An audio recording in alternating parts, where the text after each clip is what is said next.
Hello,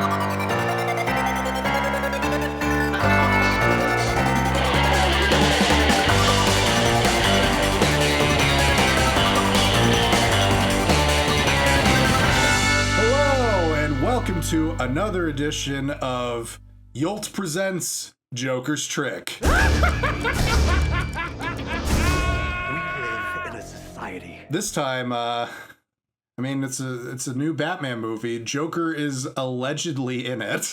Why are we talking about this again? We're doing it for those sweet, sweet clicks. Jake, this is the greatest, most comic accurate, most grounded, most fantastical, most meaningful, most layered, most personal, most epic crime saga adaptation of Batman yet. You see, I tried to find the best cinematic Batman and I couldn't find it anywhere. We're talking about the Batman.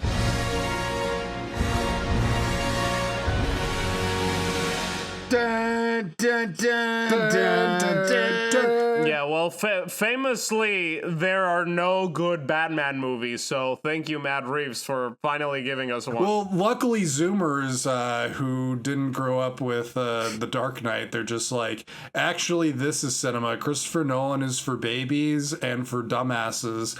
What we want to see is a movie where nothing happens for 3 hours. Well, everyone, we're coming in hot. If you're just joining our podcast, you may not believe it, but we're known for our hot takes in the past. So I know that the current Twitter consensus is that 2022's The Batman is the greatest movie, nay, the greatest story ever told. Move over, Jesus. Matt Reeves, the Batman. Move over Richard Harris and the Bible in the beginning. I don't know.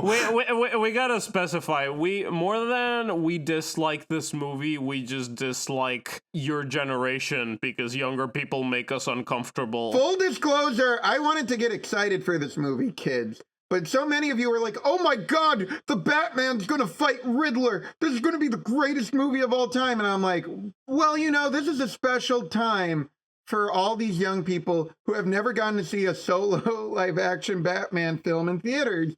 This is your time. This is your generation. That's cool. And then the movie came out. Well, yeah, it was this whole thing of like, oh, by the way, hello everyone, I'm Vengeance. Wait, I'm Vengeance. Oh, right. Okay, so who's Vengeance here? I'm Vengeance. I'm Batman. I'm Vengeance. You know what? For this episode, we all could be Vengeance. It's fine. But we have to be more than Vengeance, Jake. We have to. You can't live by vengeance alone. You have to learn that punching people is only okay if you're doing it for the right reasons. Yes. Because, you know, the beginning of the movie, he learns that punching people is bad. But by the end of the movie, it's good to save people by punching other people. So it's all good. A bit of a flimsy arc, but yeah, what I was gonna say is it was very interesting. We spent 3 hours a couple of weeks ago praising this other movie, The Dark Knight, as one of the greatest cinematic, not even action movies, not just like, I think, movies ever.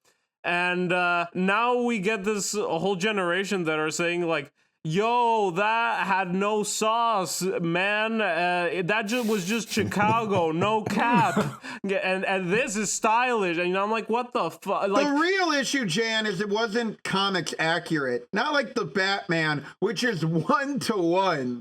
Way more than the Dark Knight is. I saw a screen grab once of Arkham Knight, and I guess this movie looked like that. Yes. Just like a comic book, Arkham Knight. A movie is so proud to be a comic book movie that I don't think once they mention any of these people by their actual, like, superhero names. Well, as we all know, that the Penguin's real name is Oz Cobb. And Batman is just called, his superhero name is his Vengeance. They only call him Vengeance. I don't think they ever call him Batman, right? There's a couple of times where they say the Batman, and there's newspaper clippings that say the Batman, so I'll give it that.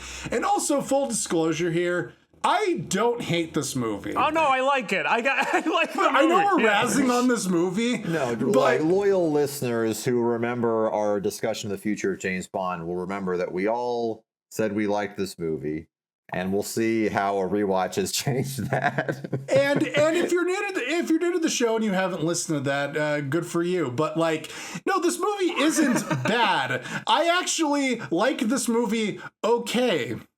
I'm more so reacting to the reaction. This is the interesting thing about you seem like a perfectly nice man. The body of work of Matt Reeves. Yes, and we should also say we have nothing against Matt Reeves, even though we're probably going to make fun of him throughout this entire episode. He seems like a nice guy. He's ugly, he's stupid, his voice sucks, but I have nothing against him. You guys remember the first time we saw Matt Reeves in person? Have I ever seen this man? Yeah, so it was War of the Planet of the Apes. We went to an advanced screening of War of the Planet of the Oh, Apes. right, I was And there. I watched this movie with all of you. And No, I wasn't there. oh, with all of you, I've never seen War of the Planet, unless I did and I just completely forgot. it's not that memorable a film. Do you remember Apocalypse Now? No, because I'm a stupid baby. Apocalypse Now got no riz, no sauce, yo, no cap. Well, imagine that, but it's got an ape in it, and it's less good. Oh, okay, yeah, now that has the sauce. That has the sauce. Anyway, so I'm watching this movie. It's a Western, it's a war movie, it's a prison break movie. Then at the end, out of nowhere, Caesar dies like Moses. And I'm like, what? Did he do that on purpose? Did Matt Reeves make a Monkey Moses movie? What was he trying to do here? And everyone around me said I was a fool. Jake said I was a fool. Paul said I was a fool. What? No, I never said that. I actually was probably in more of agreement. Well, Troy had his hallucination. Jake called me a fool and Jan was there and he had no pants on. That is true. Jan didn't have any pants on, but it was okay because he was dressed as a monkey. So Matt Reeves walks up to the podium, possibly also dressed as a monkey. Who can say? He comes up to the podium and they're like, what did you want to do with this movie? And he's like, I learned that genre films are a way for you to make high mythic art while also making blockbuster entertainment. So really, this movie was about Caesar's transition to a legendary figure. I kind of wanted him to end up like Moses at the end of the movie. And I went, And then the second thing Matt Reeves said in the Q&A was, I don't want this Q&A to end because then I have to go back to work on my current movie. And the moderator went, you mean Batman? And he's like, He was already announced. Why did he No, it wasn't that he was announced. It's that he did not want to go back and work on the movie. Oh. He was having a bad time. Well, he was probably out in downtown LA with Greg Fraser testing out those fucked up lenses. I only saw that incredibly shitty remake of Let Me In, and then I also saw Dawn of the Planet of the Apes, and with Dawn of the Planet of the Apes, don't remember much about it, but the one thing that struck me is this guy is taking very silly IP really seriously, and this is something that shows in this movie. Well, Dawn of the Planet of the Apes I actually think is pretty good. I mean, I honestly don't remember anything about it. I remember that it starts with Penderecki violence as the apes are like planning war. I do want to point out that what we're kind of getting at here, folks, is between Joker and the Batman, we're kind of hitting the modern era of blockbuster filmmaking where Hollywood does not allow anyone to make mid-budget films anymore. So now you have a lot of talented directors trying to be like, I must make art out of these children's adventure movies. Yes. And Matt Reeves is kind of, again, lovely man. I'd work with you any day. He won't hire you. The poster boy of this movement, I feel, where it's like, is this a blockbuster? Is this high art? And how does this work as a blockbuster or as high art? Because we're trying to do both, and we're very self-consciously trying to do both in a way that people like Christopher Nolan, he is trying to do it, but it's a bit more, I don't know, it's a bit more unified. Yeah, it's a balancing act. Well, he's committed to the assignment, you know. Yes. He understood the assignment, to use the modern He understood parlance. the assignment, and he didn't have self-awareness about the greater thing of when you make a Batman movie, this launches you into your authorial status, and then you go off to make your Matt Reeves movies or your Christopher Nolan movies or your Tim Burton movies. This is a thing I would like to call the Batman auteur industrial complex. It was not something that was created. It just kind of happened because Tim Tim Burton, there wasn't really a thought that like afterwards he was going to go on to do like your Edward Scissorhands, or studios would hire him out to go like, can you do the Tim Burton version of Alice in Wonderland or my last colonoscopy? Didn't Edward Scissorhands come out a year after Batman? So he must have been shooting that. No, he wasn't. What? How long did it take to make Edward Scissorhands? They were quick. Whoa. Batman wasn't shot until after Beetlejuice came out. Anyway, go on. Wow, Jake. that's crazy. Can you imagine making a movie in a year as opposed to 7 years to make? Hey, Matt! Imagine that. But yeah, you have your Tim Burtons. Joel Schumacher was still kind of a hired gun, but we love Joel Schumacher. But he never used the Joker. Yeah, so it's not relevant to this podcast. And then you had your Christopher Nolan, famously, because he had his Christopher Nolan-ish lower tier budgeted movies. And then after Batman Begins, he does The Prestige and Dark Knight. He goes off to do Inception, and we all know how that turned out. And even Zack Snyder. Well, Zack Snyder was already kind of a name, like when he was attached to do a Batman-adjacent movie or movies. Well, yeah. And now it's like this weird paradox, because I'm not trying to frame this as Matt Reeves went in knowing that after he makes this movie, he's going to be recognized as an auteur, but it kind of goes into the reaction to this movie because, well, I mean, Matt Reeves is using this to play around with the formula style and what you can get away with and all the different tricks that you could do in a big budget movie, but the reaction to it is in the same vein as when Christopher Nolan did. It's like, now that you've done a Batman movie, you are considered an auteur and you have an authorial voice, and basically this movie can do no wrong. Correct. But I would make one addendum where I think Matt Reeves slightly different from Christopher Nolan is that his Batman Begins was the Apes movies. And the Batman saga seems to be his attempt at an art, like at a high art. I think what we're really describing is there's actually two different modes, because Burton and Nolan were pretty young and this kind of defined them and made their name. Reeves is more like Schumacher, where he'd been in the system for quite a while. And funnily enough, Zack Snyder's the one whose resume was the most obvious for, well, this guy has to make a Batman movie, I guess, before he had made it. Reeves is interesting because, yes, he was not really a name until Dawn of the Planet of the Apes, even though Cloverfield and Let Me In and... The Pallbearer! Oh, yeah, there's The Pallbearer back in the 90s. No, I haven't seen it, though. Wait, he directed Cloverfield? Yeah, he's from the J.J. Abrams industrial complex. Yeah. Yes. Doesn't it all make sense now? They were childhood friends. I found this out last night. Yeah, because they made Alias or one of those together, right? It didn't work on Alias. It was Felicity was the show that he co-created with Oh, J.J. that's why Abrams. she wears a pink wig. Does she wear a pink wig in Felicity? Nah, she does an Alias, though. Okay. Okay, so yeah, Reeves is part of the JJ clan. So he's mostly experienced at television before he goes into these studio-like assignment movies. Cloverfield, of course, is produced by JJ. So it's also funny in contrast to Nolan, not just in his level of experience and I guess his age, but that, you know, Mr. Nolan is the purist. He wants everything to be, you know, it's just the camera and the actor. What? Yeah, I do not agree with that. Yeah, I don't agree with that either. All right, well. It is the camera and the actor and an insane screenplay that with CGI out the wazoo. Well, yes, he still has Christopher CGI. Nolan is Dog Me 95. He just found everything lying there. Well, Oppenheimer kind of is doing Dark Knight. Like, that's the thing. No, neither is Matt Reeves. But he actually will be like, I am doing Dark Knight. The Dark Knight was famously shot on a camcorder, like Thomas Vinterberg's. Like, Okay, well, I was going to finish the thought. Mr. Nolan is known as the purist. Matt Reeves is a man who has made his name as a guy who knows VFX inside and out. Yeah. Like, this is a guy who is comfortable with CGI. That's a big part of his resume. when I think Matt Reeves, I mean, I don't know. It's like this and the Apes movies. It's just like very dark, very like shallow depth of field and a lot of close-ups, I guess. and strapping the camera to things, you know?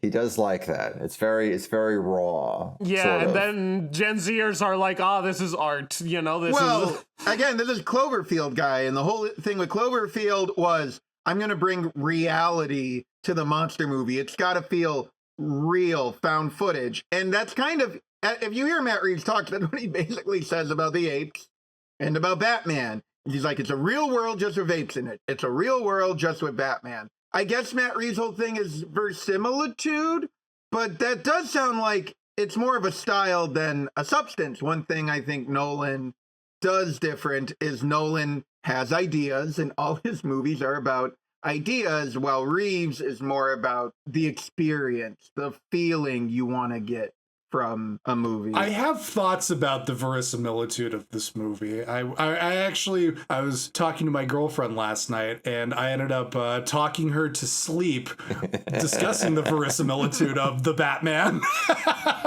But let's get into the production of this. Yeah, so when was Matt Reeves announced? This is like 2016? Well, this is even earlier, Paul. It goes back to Ben Affleck, right after Batman v Superman. What a hit. Well, in order to discuss Ben Affleck's journey with Batman, we got to talk about the comeback of Ben Affleck with movies like Argo, an Oscar player, won Best Picture, and the fact that Ben Affleck looks like a spitting image of a comic book version of Bruce Wayne. It's like, oh, hell yeah, we can get him to be Batman. And not only that, you also get a director. So that's how you entice him to keep sticking around to your Marvel DC universe. You know, you're just like, okay, you can play Batman. And when you get to your solo movie, you can direct this version of Batman, like whatever you want. And I think it was supposed to involve Deathstroke because they had cast Joe Manganiello. Oh yeah, he is in that movie. Yeah, to the point Zack Snyder was so excited by the idea of Batman versus Deathstroke, he made a little scene about it in the Snyder Cut.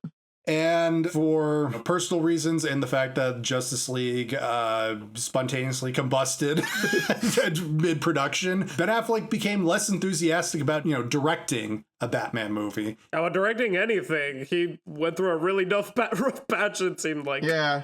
They Live by Night also bombed like a bomb. Bat bomb. Some days you just can't get rid of a bomb. Anyway, Ben Affleck was out as director, and they were looking towards someone else to direct it, a certain apes aficionado. And he turned them down a couple times. Well, according to him, he says that Warner Brothers wanted a general meeting with him for a long time, and he kept saying, I'm not interested. But then his agent told him, it's about Batman, actually. And then he's like, oh, it's weird because when Matt Reeves is announced as director, Ben Affleck is still attached to the Batman part. But I don't think Ben Affleck was actually ever going to play Batman in this Matt Reeves movie. It was interesting. What I read was that Matt Reeves, he was told to make a solo DCEU movie about Batman. Then he's like, I want to do younger Batman, which, as all our fans know, the DCEU continuity, there's a period in the 90s where Ben Affleck's Batman is like the only superhero running around. So it's like, okay, you could make a solo movie about younger Batman. And then they kind of had to make the decision, is this going to be set in the DCEU at some point or not? Is Ben still going to be involved in some capacity? And then Justice League bombed, and Walter Hamada screamed bloody murder, and it was no longer set in the DCEU. And we ran away. Basically. So when Matt Reeves joins and he's able to let loose and he gets the okay to do his version of Batman that is disassociated from the DC extended universe, he turns on a little Nirvana. And he starts imagining a certain Cedric Diggory in the part of Batman. Ooh. Apparently, he said this on multiple occasions. When he was writing the script for the Batman, he could not see the part working if it wasn't Robert Pattinson as Batman. That's so stupid. No one can play Batman except this one guy, he says after 40 guys have played. They're just like, well, I wanted to make this like a loner rock star type, and I thought this would match up with the star persona of Robert Pattinson, but I don't know if he's interested. Now, so he only says 2 words, and he has a mask for like 95% of the movie. But little did Matt Reeves know, Robert Pattinson was actually kind of interested in being in a Batman movie, playing Batman. Who isn't? Yeah, exactly. Call me Matt Reeves, I'll play Batman. It was like moderately surprising, considering that he'd made his name in another franchise and that had mostly done weird indie stuff for most of the 2010s. That's exactly what Matt Reeves thought. Matt Reeves was actually concerned that Robert Pattinson wouldn't be interested, especially when Robert Pattinson got cast in Tenet. Because yeah. After Twilight and after Harry Potter, he's a Nolan loyalist. He'll never switch. Well, he was thinking like Robert Pattinson this is his one play at being in a big budget movie. He's not going to be interested in playing Batman and being part of this bigger thing. Little did he know that he was actually actively pursuing it. And then there's the very funny story from the making of Tenet where Pattinson apparently was like, Chris, I need to take a phone call from Warner Brothers. Can I just a minute? And Nolan's like, it's Batman, isn't it? You fucker. They got you too, huh? Do they think that like you get like less money if another director does Batman if you already did it? Like, why are they so like protective about it? Well, my favorite story about that is how Zack Snyder had to ask for Christopher Nolan's blessing to make Batman v Superman, and he's like, "Please, Chris, is it okay that I make another Batman movie?" And Christopher Nolan's like, "What are you talking about?" Well, I think Christopher Nolan's thing is like, is Christian Bale going to be in it? No. Okay, I don't give a shit. Well, yeah, I mean, he has his version. It's Christian and Heath and Maggie and/or Kate. The classic love triangle. Robert Pattinson is cast as Batman in 2019. And people get very angry about it as a recurring bit. It's the same song and dance that we've heard from Heath Ledger, Michael Keaton, and the like. And I feel like that was like a smaller percentage. I mean, people were trying to overhype, like, what, the Twilight guy? It's just like, I mean, he has a square face and he's a good actor. He's fine. Yeah, but it's just like, at this point, we don't fucking know, right? It's just like, Jared Leto we thought was a good actor, and look how his Joker turned out. Like, we don't fucking... No, exactly. You don't know. It's all up to the project, especially since, as we'll talk about, this project has some very good performances from Academy Award winners and nominees, and some very bad performances from Academy Award nominees. No! That's not how this was supposed to go!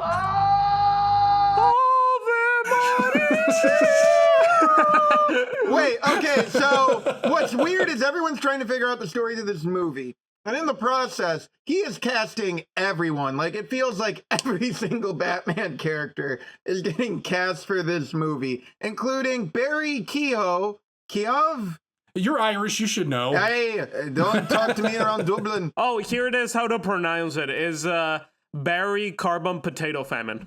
All right, so Mr. Sabrina Carpenter is supposedly cast as Officer Stanley Merkel, and we're all like, nah, that's a freaky little dude. He's totally the Joker. They even shoot a scene of him as Merkel to throw people off. Oh yeah, they did that. Matt Reeves is part of the JJ family, right? John Harrison or whatever. Yeah, misdirect, swing, shwoom. Apparently, originally the plan was to adapt The Long Halloween, which led to the animated version of The Long Halloween getting delayed because they were like, we don't know if you can make this because Matt Reeves might do The Long Halloween.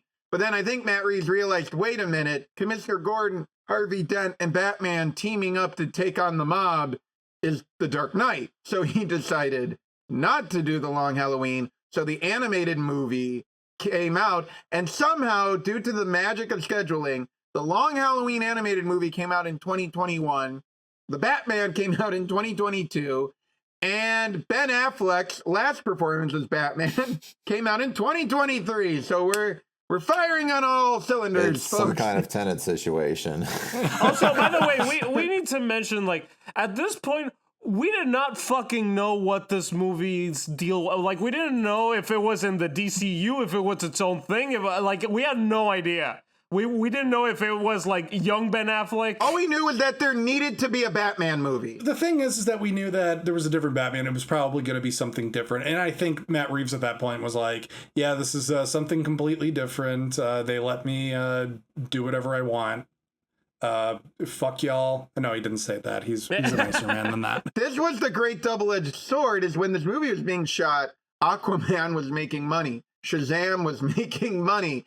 The whole cinematic universe was working except for Superman, Batman, and the Joker. And we hadn't had a solo Batman movie, and by the time this ended up coming out... Well, and the sequel to Wonder Woman that everyone hated hadn't come out yet, so... Well, we all thought it was going to make money because we did not think there would be some sort of global pandemic which would impact not only the box office, but also the making of this movie. Right. Pretty much the entire production was during COVID. Isn't that right, Jake? Like they shot like a week before. Something like that. Because I remember when stills started to get leaked, and I think it was before COVID even happened. It was Batman on the motorcycle. I remember that. Yeah, Batman on the motorcycle was there like the first couple weeks at the very end of the movie when him and Selena are riding off. And I'm like, oh, we're going to get it. And then the whole film industry shut down. And then they're just like, are we ever going to finish this movie?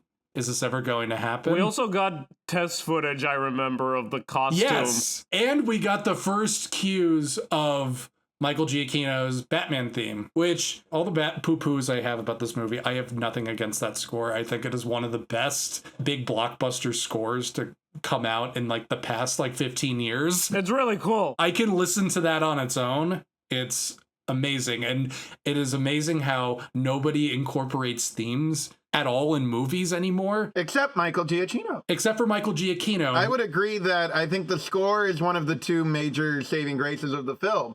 I actually was mad it wasn't nominated for an Oscar because I think this is the first Batman score since like Danny Elfman to really like capture the character. And in many ways, I think it does a lot of the late work for the storytelling. I agree. I mean, you have certain studio heads nowadays that are just like, we don't want to be like a crutch to the filmmaking. You know, like the filmmaking isn't lacking. We don't want the score to pick everything back up.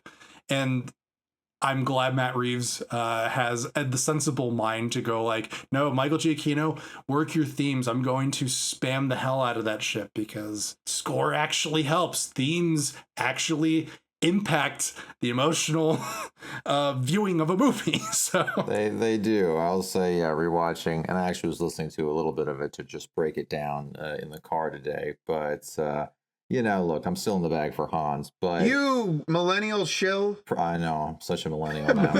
I forgot that I am partial to the Catwoman and the Riddler one's interesting because it totally kind of whiplashes between like insanity and the like la la la or whatever it is, whatever's going on. The children's choir. Yeah. The Ave Maria.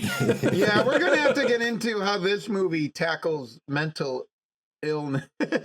About as well as the Joker movie.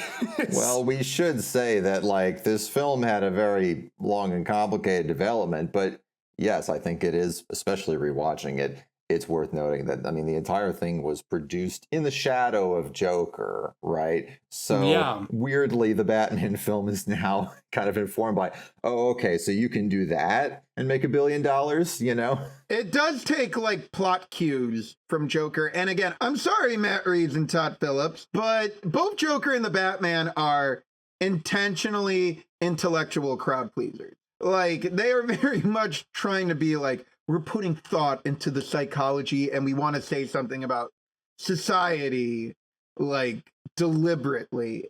And so they kind of end up in the same murky waters. Well, they're both, in the zone where it's like you're going in knowing that this could potentially be a prestige project and that they're going to borrow from classic cinema to such a degree that it, like, barely resembles comic book movies of the past. Yeah. Or any movies for that matter. Hey, it looks a lot like Clute. Don't you love Clute? What if Clute was Batman? I guess. Well, we're going to have a sidebar about the cinematography, but we can get to that later. Do you want to talk about the rumor that Robert Pattinson and Zoe Kravitz had sex on the Batmobile and Matt Reeves walked in and then they looked at Matt Reeves? And Robert Pattinson finished on Matt Reeves. And Matt Reeves was like, I'm done after this movie. And Matt Reeves lost an eye when Robert Pattinson finished, and that's why the whole movie looks blurry, because he... Hey, no! It says in the script that Matt Reeves has lost an eye, and it intentionally looks blurry. I listened to the commentary. I actually did listen to the commentary. Oh, my goodness. Of the Joker scene. Only the Joker scene. Well, I was going to say, the only other thing is that it was kind of funny because most of the other production details, there was the photo of the stunt guy on the motorcycle from the last scene of the movie. But then most of the other things you heard about, it was like, Robert Pattinson got COVID again. Yes. The budget has doubled again. Right. The whole movie has to be made in the volume. Because the budget has tripled again. And this movie returns to form to the classic Warner Brothers Batman films by shooting a lot of it in the UK, but they also tip their hat to Christopher Nolan by also shooting it in Chicago. Yes, I think they got second unit in Chicago, and I was looking it up. There's a bit of London and obviously a lot of sets. Shot on location in Edinburgh and Liverpool. Yes. But not in Bristol. Not in Bristol, no. Never in Bristol. Thank God. Yeah, I wouldn't have watched it if it was that way. If Batman was in Bristol, I would bat an eye at that and leave the theater. You know, Batman movies, Gotham is inspired, yes, on Chicago, but I would say mostly on another city in the East Coast, right? Am I right? You mean the city that's way too expensive to shoot in, unless you're Martin Scorsese? Yeah, pretty much. But well, the movie starts with like Mecca Times Square, right? It's like, yeah, you haven't been to Chicago in our lovely Mega Times Square? Yeah, Chicago with its Mecca Empire State Building. Yeah, the only thing where this kind of does come into the story is at the very end when it's like, oh, by the way, this entire city is an island that is underwater. Oh, yeah. Well, this movie's kind of weird. Again, a lot of people online are like, this is the most comics accurate Gotham. It's realistic, but it's slightly elevated too. And I honestly think this is the Batman, even more than Joker. I feel like Gotham has no personality. In this one? Oh, I disagree. Like, we only go to like 3 locations. It's all interiors. It's dark and Doug Walker lives there. Exactly. As like the most evil gangster you've ever seen. Yeah, Doug Walker is in this movie. I don't think that Barry Potato Famine is the Joker. I think Doug is the real Joker. I think he's playing Melvin, actually. Yes. Batman had a run-in with the Joker, and now he had a run-in with Melvin. I actually kind of love the design of Gotham City in this movie. Wait, so did they shoot that scene with the Doug Walker lookalike in Chicago? Near where Doug Walker... Oh, no, that's not... That's Doug. It's all lining up. No, he'll deny it, but it's him. They sent a casting call of Chicago. Give me your most famous man, and they sent out Doug Walker. we need your most famous clown, and he auditioned with Melvin, brother of the Joker. Melvin, brother of the Joker. And Matt Reeves was like, hire that man, but he was so busy making Nostalgia Critic, it delayed shooting for a year. And the budget ballooned another 100. And they were so embarrassed by this that they had to say that Robert Pattinson got COVID twice. Yes, they had to make up the Batmobile rumor to cover for Doug's availability. Matt Reeves was watching the Melvin brother of the Joker video, like Bruce and Alfred looking at the Joker. They're just like, by God, this man is so depraved. We need to put him in this. I can't believe I already cast Barry. I've made a terrible mistake. But yeah, no, Doug Asine, I actually really like just the entire design of the world in this movie. Like, it's weird because watching the behind the scenes of this movie, they keep saying how everything needs to be grounded. Everything needs to be realistic. Batman can't fly. He needs a fucking squirrel suit. You're taking the words right out of my mouth about my problem with this, about the look of this movie. You're right. That is a big problem. But oddly enough, what I really like about this, and it seems like what Twitter and all those Gen Zers really liked about this, was kind of the opposite. That it feels to me like a weird mix of like groundedness and fantasy, where it's like it kind of feels like I don't know, like if you took Batman the animated series and set it in the real world, if that makes sense. It's like, it's a city, but everything is extremely exaggerated and gothic and Halloween-y, and that to me is way more effective than Joker, where it's just like, oh, it's New York, but everywhere there's graffiti and trash, and every building is huge, you know? I didn't see a single gargoyle in this movie. Well, Bruce Wayne's lair is fucking awesome. There's the church, you know. The living room is probably the wildest production design. Yeah, I would say the weird house that Bruce Wayne lived, apartment? But it's got the William Shakespeare bust. Yeah, there's a lot of shout outs to Batman 66. I dig that Bruce Wayne in this one is an emo boy who lives in a gothic fucking penthouse and that he listens to Nirvana, Something in My Ass. I like all that stuff. It's different. He wears makeup. He wears makeup, yeah. He's like a Joker in a way in this movie. I'm glad they're finally acknowledging it. I think, is this the first cinematic Batman to acknowledge that he's wearing I think black? it is, yeah. Which is fine. I like that. I just think if you're going to make a 3-hour movie about Batman, he should have more going on. So when we meet Batman, he's already done the year one thing. He's vengeance, but he weirdly doesn't seem to know what he's doing. There's no real difference between Bruce Wayne and Batman. I guess the whole point of this is that he doesn't have the Bruce Wayne persona yet because Bruce Wayne just never goes outside. But this movie doesn't really see him develop it. Like, this is what bothers me. He's in year 2 of Batman, but he's less fully formed than Christian Bale was in Batman Begins.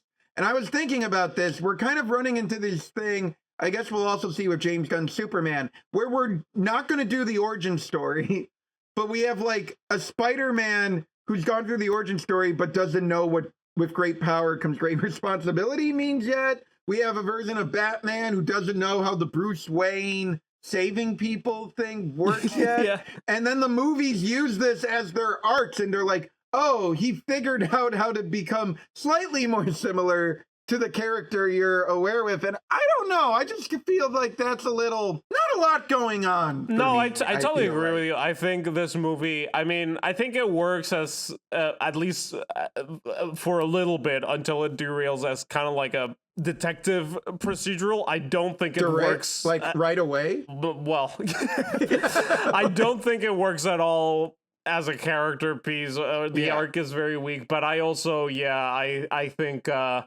the whole reaction of people going like, oh my God, Matt Reeves understands Batman. At the end, he's holding up the light. Finally, someone that understands. And I'm just like, in what fucking movie has Batman not helped people? Like, like, what are you guys talking about? I guess if the only movie you saw was Joker. But I'm just like, they were especially comparing it to the Nolan movies. And I'm like, literally in every Nolan movie, he's like, I'm not going to kill people. I'm only going to save people. That's his whole thing. Well, and again, like, this is like throughout the film, you know, when he's telling Catwoman, like, that's not how we deal with things. When she's about to shoot the guy, you know, it's like he's consistent on this point.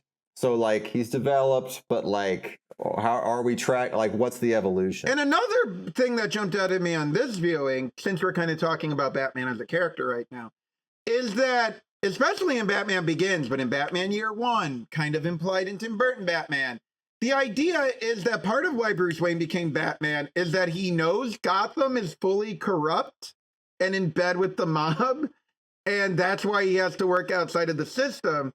So it's a little weird to have a movie where he's already Batman, there's the bat signal, he's friends with Commissioner Gordon, and he's a vigilante, and he's like, what do you mean the mayor was a bad guy? And on that subject, if the idea is that he's using it as a way to recreate the night his parents died so that he ends up winning and that it's like a drug to him, which is what Matt Reeves has said multiple times in a bunch of different interviews, it's weird that he is in league with the cops and isn't doing murder mysteries. There's a little bit of a disconnect with that because there's a difference between you're a guy beating up random people in an abandoned subway and I'm analyzing crime scenes with the cops there. The character arc that you're going for makes sense in, somebody who's like beating up muggers at night, not as someone who's thought about it where I'm like, I'm going to solve a conspiracy murder thing, and who's someone who's, I guess, has already apprehended the Joker. He's apprehended a version of the Joker. That guy could become the Joker. Ooh. Melvin. He beat up Melvin. But no, this Batman, the thought occurred to me, until the ending of the movie, he never glides he never like crashes through a window. He never hides in the shadows. He literally walks into every room he's in. He knocks on the front door. Hello, Mr. Penguin Carmine Falcone. I'm here to enter your establishment. Like, he's just a guy. Yeah, that's another thing of why I think the verisimilitude of this movie is weird because it is consciously trying to make it set in this world that lives in a perpetual night where there's rain every single day, where Batman walks into clubs, but there's also the apprehension from him doing actual Batman comic booky things like appearing from a rooftop and jumping down and doing a superhero landing or gliding with his cape. It has to be like this convoluted CG nightmare. And that looks horrible. Like, because he wanted to make it look more serious, it's the stupidest thing like he ever. looks like Blueberry Girl from Willy Wonka. Yeah, he looks like Rocky from Rocky and Yeah. Bullwinkle. Yeah, exactly. And to put it in English, I think Matt Reeves is too much of a pussy to fully commit to the comic book aesthetic. We love you, Matt Reeves. We think this movie's good. Yeah, but you're right. There is, like I said before, there is a disconnect where it's just like people saw this and they were like, finally, someone embracing the comic bookiness. And you listen to Matt Reeves and he's just like, fuck comic books. This is real life. You know? It's like people are like, Christopher Nolan hates comic books. That's why he gave Batman little shuriken on his gauntlets that look like the bat fins, like exactly like it. But he hates comic books. While Matt Reeves, who loves comic books, gives him these weird little like grapple hooks. Yeah, because he has to have the Travis Bickle wrist gun as a grapple. And also his mask has to look like a fucking like bad football.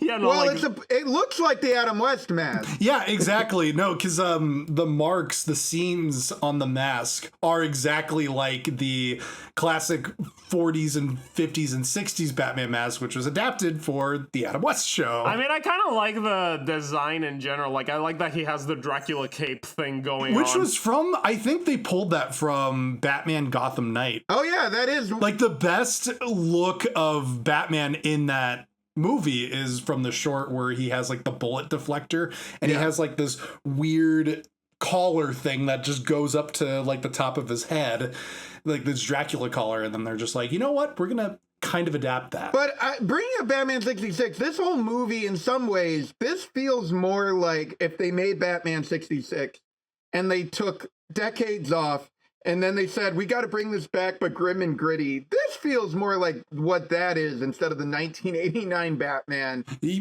was intentionally grim and gritty, but still was like, party man. This feels more like what you would think when you're like, let's make the 60s show super gritty. You know, it's funny. The thing that is weird that also kind of like fucks up my perception of like what is this movie trying to be is because that first scene with Batman and the shadows and everything is so operatic and so spooky, and that feels more comic booky and stylized, that it doesn't really jive with everything else, because you have like the noir journal entries which are making it seem like Batman Year One, and you have like the bat signal in the sky, and just the fact you have like the shot of the drop head looking into the dark alley, and you're just reading like the reaction of this guy like going like Batman could be behind any corner. Like you have this stylistic choice, but then it's like upended by Batman just walks into a room. Well, most of his reveals are he walks up to somebody and is like, hello. Like right. Then that scene, it's pretty well, like it's got the music going and it's the light and the shadow, you know, so it's a little more effective. Yeah. And really good filmmaking instincts, because you have the guy behind a mask and you read two people behind masks that are obscuring either all or part of their face, and you read how Batman impacts them, or the suggestion of Batman being present impacts them because they just start running the opposite direction. He doesn't really arrest them I guess we already talked about it. He's just beating people up. He's not helping anyone really. So I guess, did Commissioner Gordon flash the bat signal just to get Batman on that after the subway guys? Like, why did he flash the bat signal? Well, he says it's like, it's a warning. It's not just a call, it's a warning. All right, first scene of the movie, there's another masked man who is popped up, and that's where we get this weird POV, Ave Maria, Halloween. All the cool kids in Hollywood love Halloween. We get this weird, like, stalking prey of the mayor. We see Zodiac Riddler. Which I think is funny because Matt Reeves says he's influenced by 70s movies like Clute or, conspiracy movies, but I kind of found David Fincher. Yeah. Well, it's not just Fincher, it's just that, I think it shares a lot in common with Manhunter. Yeah, I think he said Manhunter. I think he actually said Manhunter was the inspiration for the deleted Joker scene. Well, Manhunter and the Batman begin the same way, where the first shot is, from the POV of the killer, though Manhunter, you don't see the actual incident, but there's that. And then, you have when he meets up with Joker, which is basically Will Graham meeting up with Hannibal Lecter, devoid of context. Well, yeah. I think the movie it's at its best when it's just being like, oh, this is just Manhunter with Batman. This is just Zodiac with Batman. Batman's not doing much. He's just standing there. But it's like a entertaining enough police procedural. I gotta say though, this first scene, the first time I watched it, still to this day, it did not give me great vibes, because starting with Ave Maria, a POV shot, and then this scary fucking scene where the Zodiac Killers just bashes some guy's brains in with a hammer. I'm just this movie thinks it's begging me to, maybe it's just because we were coming up from Joker, and you're here's another fucking Batman movie begging you to take it seriously. Yeah. But the main thing that I have a problem with the scene is they try to do the scary thing. We see his POV, and then we see him pop up in the darkness, and then for some strange reason, Matt Reeves feels the need to pull in on a medium shot of the Riddler where we see his eyes in full view, and we could tell it's Paul Dano, and he's just making a really derpy face, and you're just kind of why did you do that? If the goal was to be menacing, you already achieved that with that, the reveal when the lights go on and he's there. This kind of cuts to my issue. Much like Jan, I had major misgivings about the first scene in the theater, and I'll actually kind of flip it. I think the Riddler, spoiler alert for the rest of this episode, I think the Riddler is the weakest part of this movie, and I think he kind of shows the main issue with this kind of approach to the material and why it doesn't really excite me. As I remember, after The Dark Knight, everyone was like, oh my God, what if Christopher Nolan did the Riddler for the third one and he was the Zodiac Killer?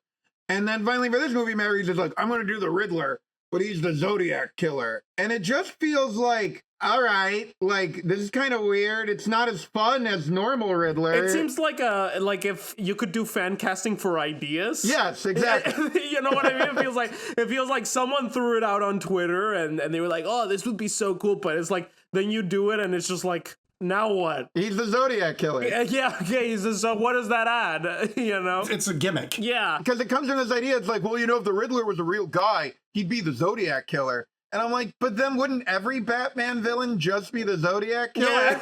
Yeah. So right. Is that just the take, that he only fights the Zodiac Killer? And the Penguin now just has to be a B character from The Sopranos, Yeah, and Catwoman, robs one bank and wears a jacket. Yeah, she doesn't even wear a cat mask. It's she wears a beanie that looks like a cat mask. Yeah. Well, yes, I was telling Jake, this is a study in contrast between when Nolan was convinced to do Catwoman. He's okay, she's going to have a sci-fi gadget that she wears all the time that will flip up, and it will just so happen to look exactly like the cat ears, and which is hilarious.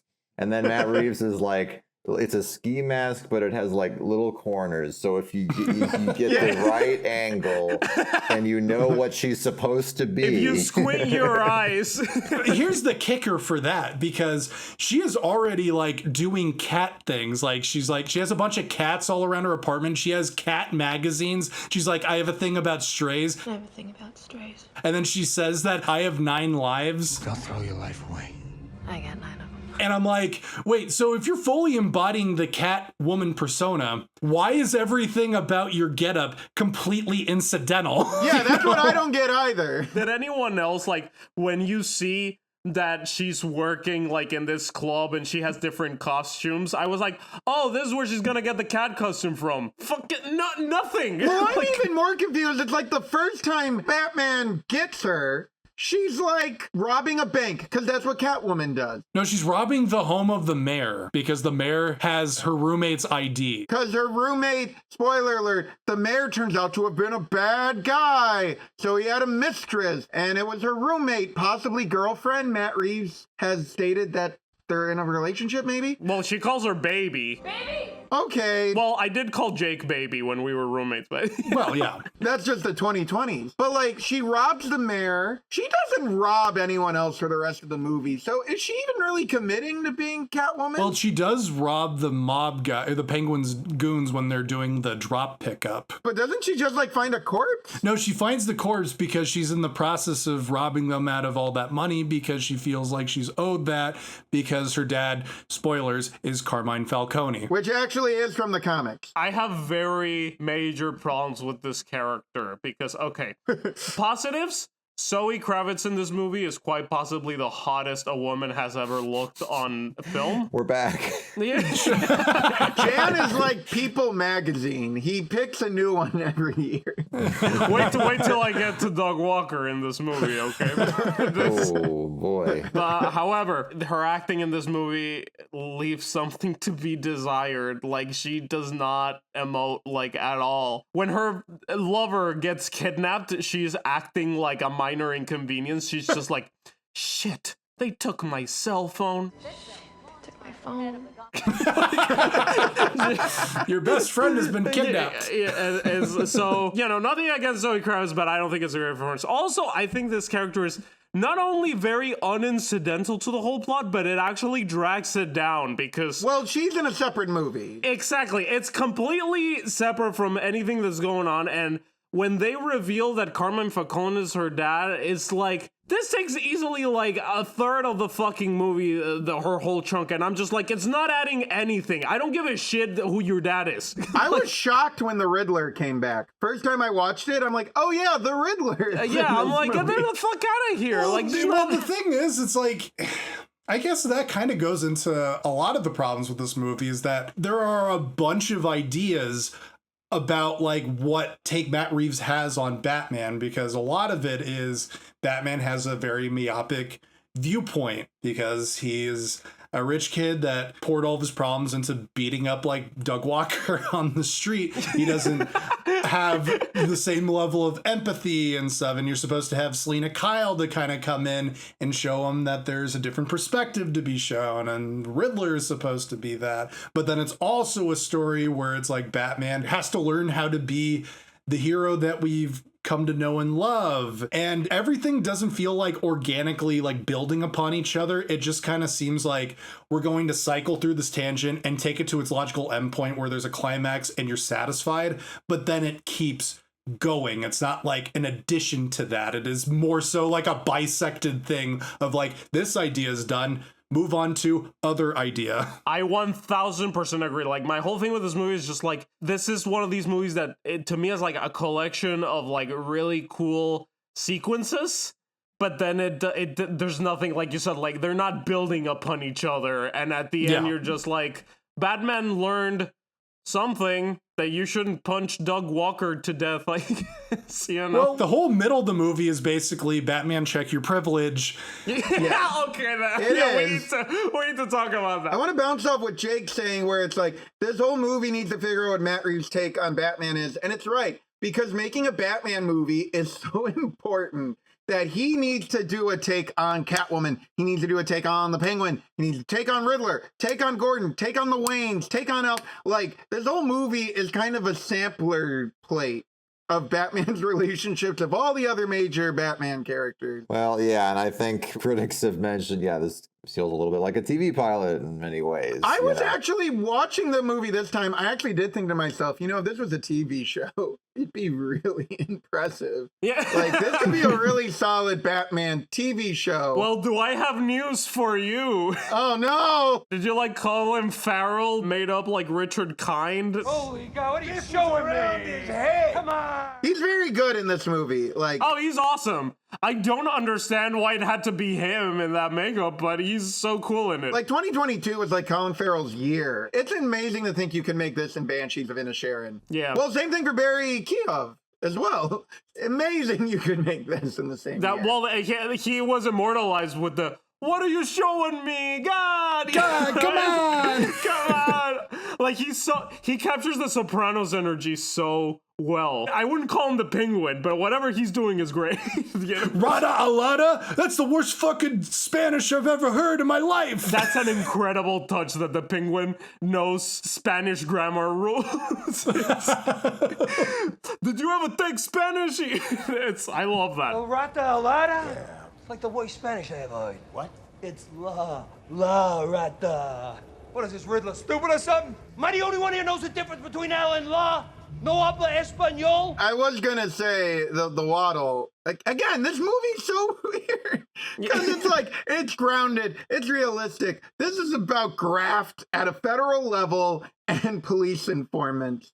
But also, it's like, we gotta get him in handcuffs just so he can do the little waddle. Yeah, the Penguin waddle. Well, he does do the waddle as part of his walk anyway, but it's like, he got shot in the knee or some shit like that, I guess. I don't know. But going back to the story, so the mayor has been murdered because he has sex time. We're like, this Riddler, he's sending out all these clues. And Batman and his good friend James Gordon are like taking thumb drives. Haha. Which I love Robert Pattinson's delivery of thumb drive because it is very Adam West. Thumb drive. Now, combine both answers. Is it? Almost. It's almost Adam West. The riddles are not clever at all, but I think they're funny, so I'll give them a pass. No, they are much easier to figure out than Frank Gorshin riddles, which... I would be remiss if there's anyone on Earth that can solve what weighs 6 ounces and sits in a tree. What weighs 6 ounces, sits in a tree, and is very dangerous? A sparrow with a machine gun. Yes, of course. If Robin was in this movie, he'd have this whole thing figured out in 3 seconds. Speaking about the riddles being stupid, you know who's even stupider than the riddles? The most stupidest character I've seen in a movie maybe since Amanda Waller in Suicide Squad. I don't like this pattern, but continue. Oh, God. Commissioner Gordon. Oh, no, Jan! Let's talk about Jeffrey Wright as Commissioner Gordon. He's so lovable. He's a moron in this. Every scene he's in, he's like, what? What? Did you know people prefer his performance to Gary Oldman? Oh my God.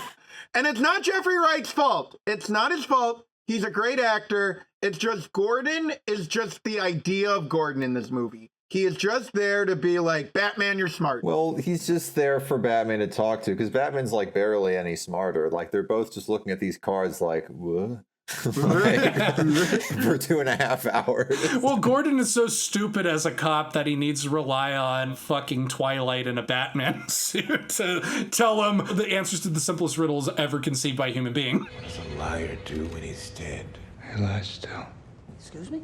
And his fellow policemen are like, Gordon, he's touching evidence. And he's like, he's wearing gloves? Yeah, whatever. Yeah. He is so stupid. Huh, this memory stick requires a thumbprint or something. Oh, I guess you put the thumb in here. Oh, okay. Yeah, you know who he reminds me of? He reminds me of Greg Sestero in The Room. Every single scene, he's just like, hey man, what's going on here? What is this? It's like something completely obvious. Any of this mean anything to you? I mean, the candles, the music, the sexy dress. I mean, what's going on here? On a CGI rooftop where you can see the green screen, like sitting around that. Batman and Catwoman should have had their strategy on like the rooftop from The Room. I did not hit Doug Walker. I did not. Oh, hi, Gordon. The Batman just beat Doug Walker because he reviewed The Room in 2010. Sent him a cease and desist. He is vengeance. But no, and then Gordon, he puts the thumb drive in, and he's like, I'm going to click on malware. Oh, crap, I have a virus. It's sending all the pictures up in there. His reaction to that is he's just like, oh no, it hacked into my email account and it sent it to every single news outlet. What have I done? Oy vey. Oh no. Oh my God, this is awful. My boss is going to kill me. I really was expecting them to show us like pictures of him like in the shower, like with his dick between his legs, singing with the shampoo bottle. Like, that's just you, Jan. But okay. Yeah, Shirley Bassey. Okay, the good things to say about Gordon. I love how they use the intensity that Jeffrey Wright brings to every single performance, because in almost every movie he does this weird thing with his voice where he talks really deep and really serious. I think that's just his voice. Well, it is, but then it is played to comic effect when he's in the room with Batman and the cops are looking in and he has to pretend like he's chewing out Batman. He's like, you gotta get out of here. And he's like getting up in Batman's face going like, take the key that's in my hand. I'm gonna kiss you. Well, it's hilarious that, again, they kind of like seemingly backed into like these creative choices of like, okay, well, you know, people like the Nolan movies, but they think Christian Bale's voice was silly. All right, let's have a movie that's where everyone talks that way. So now, is the Iceberg Lounge in 44 or Below are the same thing, correct? Yes. So they found out the mayor, he was hooking up with this girl at the Iceberg Lounge, which is where Carmine Falcone like holds his court. His right-hand man, the Penguin, runs it, and Selena Kyle, Catwoman, works there. And what gets me about this is, again, look, guys, it's fine for it to not be comic book accurate. It's okay. But it's called the Iceberg Lounge, and it just looks like the club Maroni was in The Dark Knight. It does. Like, give it some zazz. Come on. It has a bottom level or something that's all like blacklit, and then you have the top part, dark. which is like a penthouse that looks like The Godfather that is playing the Godfather soundtrack. So Batman just walks in and goes, ding dong, hello, my name is Batman. I would like to see Carmine. Well, it's, yeah, just right off the bat, Batman's just like, I'd like to speak to the Penguin. And Penguin's like, hello. I'm Oz. How can I help you, Batman? Yeah. Hello, Mr. Vengeance, come into my quarters. Why does everyone know his name is Vengeance, by the way? Has he said that to so many people he's punched that everyone goes, Vengeance? I genuinely think that in this universe, he has stated that his superhero name is Vengeance. And the Batman is just like his nickname because he looks like a bat. You know? He didn't think about that at the time. The costume is a coincidence. Yeah, it was subconscious, the influence of all those bats in his large garage. Allegedly. But also, even though I like the action in this movie, it is really weird. This, to me, definitely reads as one of these movies that was written to be R-rated, and then the studio said, no, it needs to be PG-13, and they didn't adjust the screenplay. For example, in the previous scene, they're talking about, like, oh my god, there's so much blood. So much blood came out of this man. All this blood is from his head? No, most of it's from his hand. There's a full body shot of the victim. There's no blood. It's like, well, his hand got decapitated, apparently. That's where we got the thumb from. The beginning of the movie, a guy gets his brains bashed in. There's no blood, you know, so it just kind of feels, I don't know, it's a pet peeve of mine. To go more to Jan's point, real quick point, they call everyone in the Iceberg Lounge waitresses when they're clearly supposed to be like prostitutes. Escorts. Yeah, they're escorts. Yeah, or strippers. But they won't say that. Of course, but you know what they will say? We've had the evolution of F-bombs in DC films, okay? We had Batman say fuck in the Snyder Cut. Make no mistake, I will fucking kill you. But that was R-rated. Mm-hmm. We had Joker say fuck, but it was muted in Dark Knight. We've had Joker say, get what you fucking deserve. Get what you fucking deserve! And that was the best thing ever, obviously. And that was R-rated because it was for adults. But this, you got to give Matt Reeves some points because one of the cops says, happy fucking Halloween. Happy fucking Halloween. This is a PG-13, okay? So the kids are getting in on this one. So that was their one F-bomb, I guess. Well, again, that's the ridiculous thing of this being claimed by teenagers is I can't think of a Batman movie that wants kids to like it less. Yes. And the only people who love it are like 15-year-olds. Well, but it's got Nirvana. That's what all the kids are listening to nowadays. They're listening to Sabrina Carpenter and Kurt Cobain. Right, they want to see Sabrina's boyfriend. Oh yeah, do we want to talk about Andy Serkis? Yes, I was gonna mention, because Troy said that, this movie's all about, like, Batman's relationship with the side characters and stuff, and, like, yes, but I think it's so fucking weird that we've gotten 2 Alfreds in a row that are complete fucking assholes and not Alfred-like at all. This Alfred is too... You know what? My issue with this Alfred is that I feel like they're trying to do a Michael Gough Batman and Robin arc with him, but he's barely in the movie. Because the whole point is that he's going to be revealed to be Batman's, like, real dad. But, like, he's not there. He's in, like, 4 scenes in a 3-hour movie. So what are you building off this? It's the Lego Batman arc. This movie is Lego Batman. Zoe Kravitz is Catwoman. Meow. Exactly. Because the whole middle section of the movie is him trying to reconcile with the fact that his father tried to have someone murdered, and that Alfred is genuinely the father figure, because we even have the same scene as in Lego Batman where he goes like, "You're not my dad, Alfred." Yes. You're not my father. You don't have a family, so what do you know about having a surrogate son? But Alfred is also, like, trying to put him in his place. He's going like, "Your father was a good man," and it's like, no, he wasn't. He tried to bribe and intimidate a journalist. Yeah. And he was a good man. And he was a good friend. He was a good man. And he was a good friend. And it's also weird because starting with Zack Snyder, it's almost like every single Batman. This goes into a bigger issue that I have, not just with Alfred, but like everything has to be escalated or more extreme than the last thing. Like we've gone past the point where Alfred has to be a kindly butler. No, it doesn't make sense. Why would he raise this guy? No, he needs to be like a badass MI6 agent who like knows how to fight. And he's not a butler. He is a security guard, basically. Well, canonically, Alfred was an MI6 agent in the comics since like the 50s. Oh, so this is comics accurate. Yes.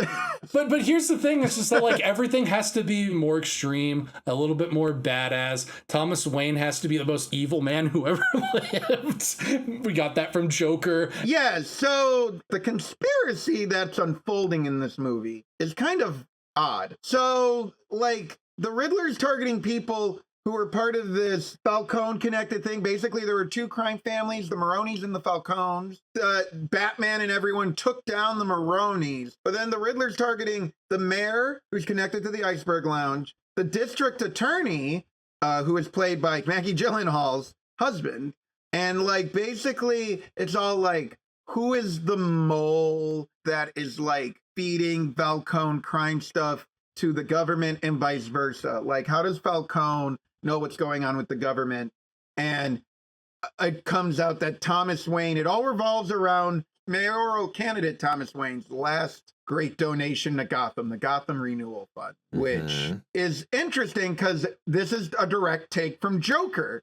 The idea that Thomas Wayne was a mayoral candidate and that in many ways the Waynes are beloved by Gotham, not because they were old money who brought a lot of jobs to the city, but because they were Democrats. No, the whole conspiracy in this movie is fucking like, again, it's there are weird parallels with Joker in this, where it's just like Thomas Wayne is now fucking Richard Nixon. Like he did Watergate and he's a horrible person and the nest of rats goes as deep as it goes, and I'm just like, okay, this is edgy, but what is it? What am I supposed to take away? How is this advancing Batman lore, Because he has to rethink his mission, that it's not just about him punching poor people and defending the honor of his evil father. He needs to think about the big picture. He has to check his privilege because Catwoman told him to, and he needs to think about literally showing a light to helpless citizens. Oh God, fuck me. We're living in hell. This is the text of the movie. That's what I talked about starting with The Dark Knight.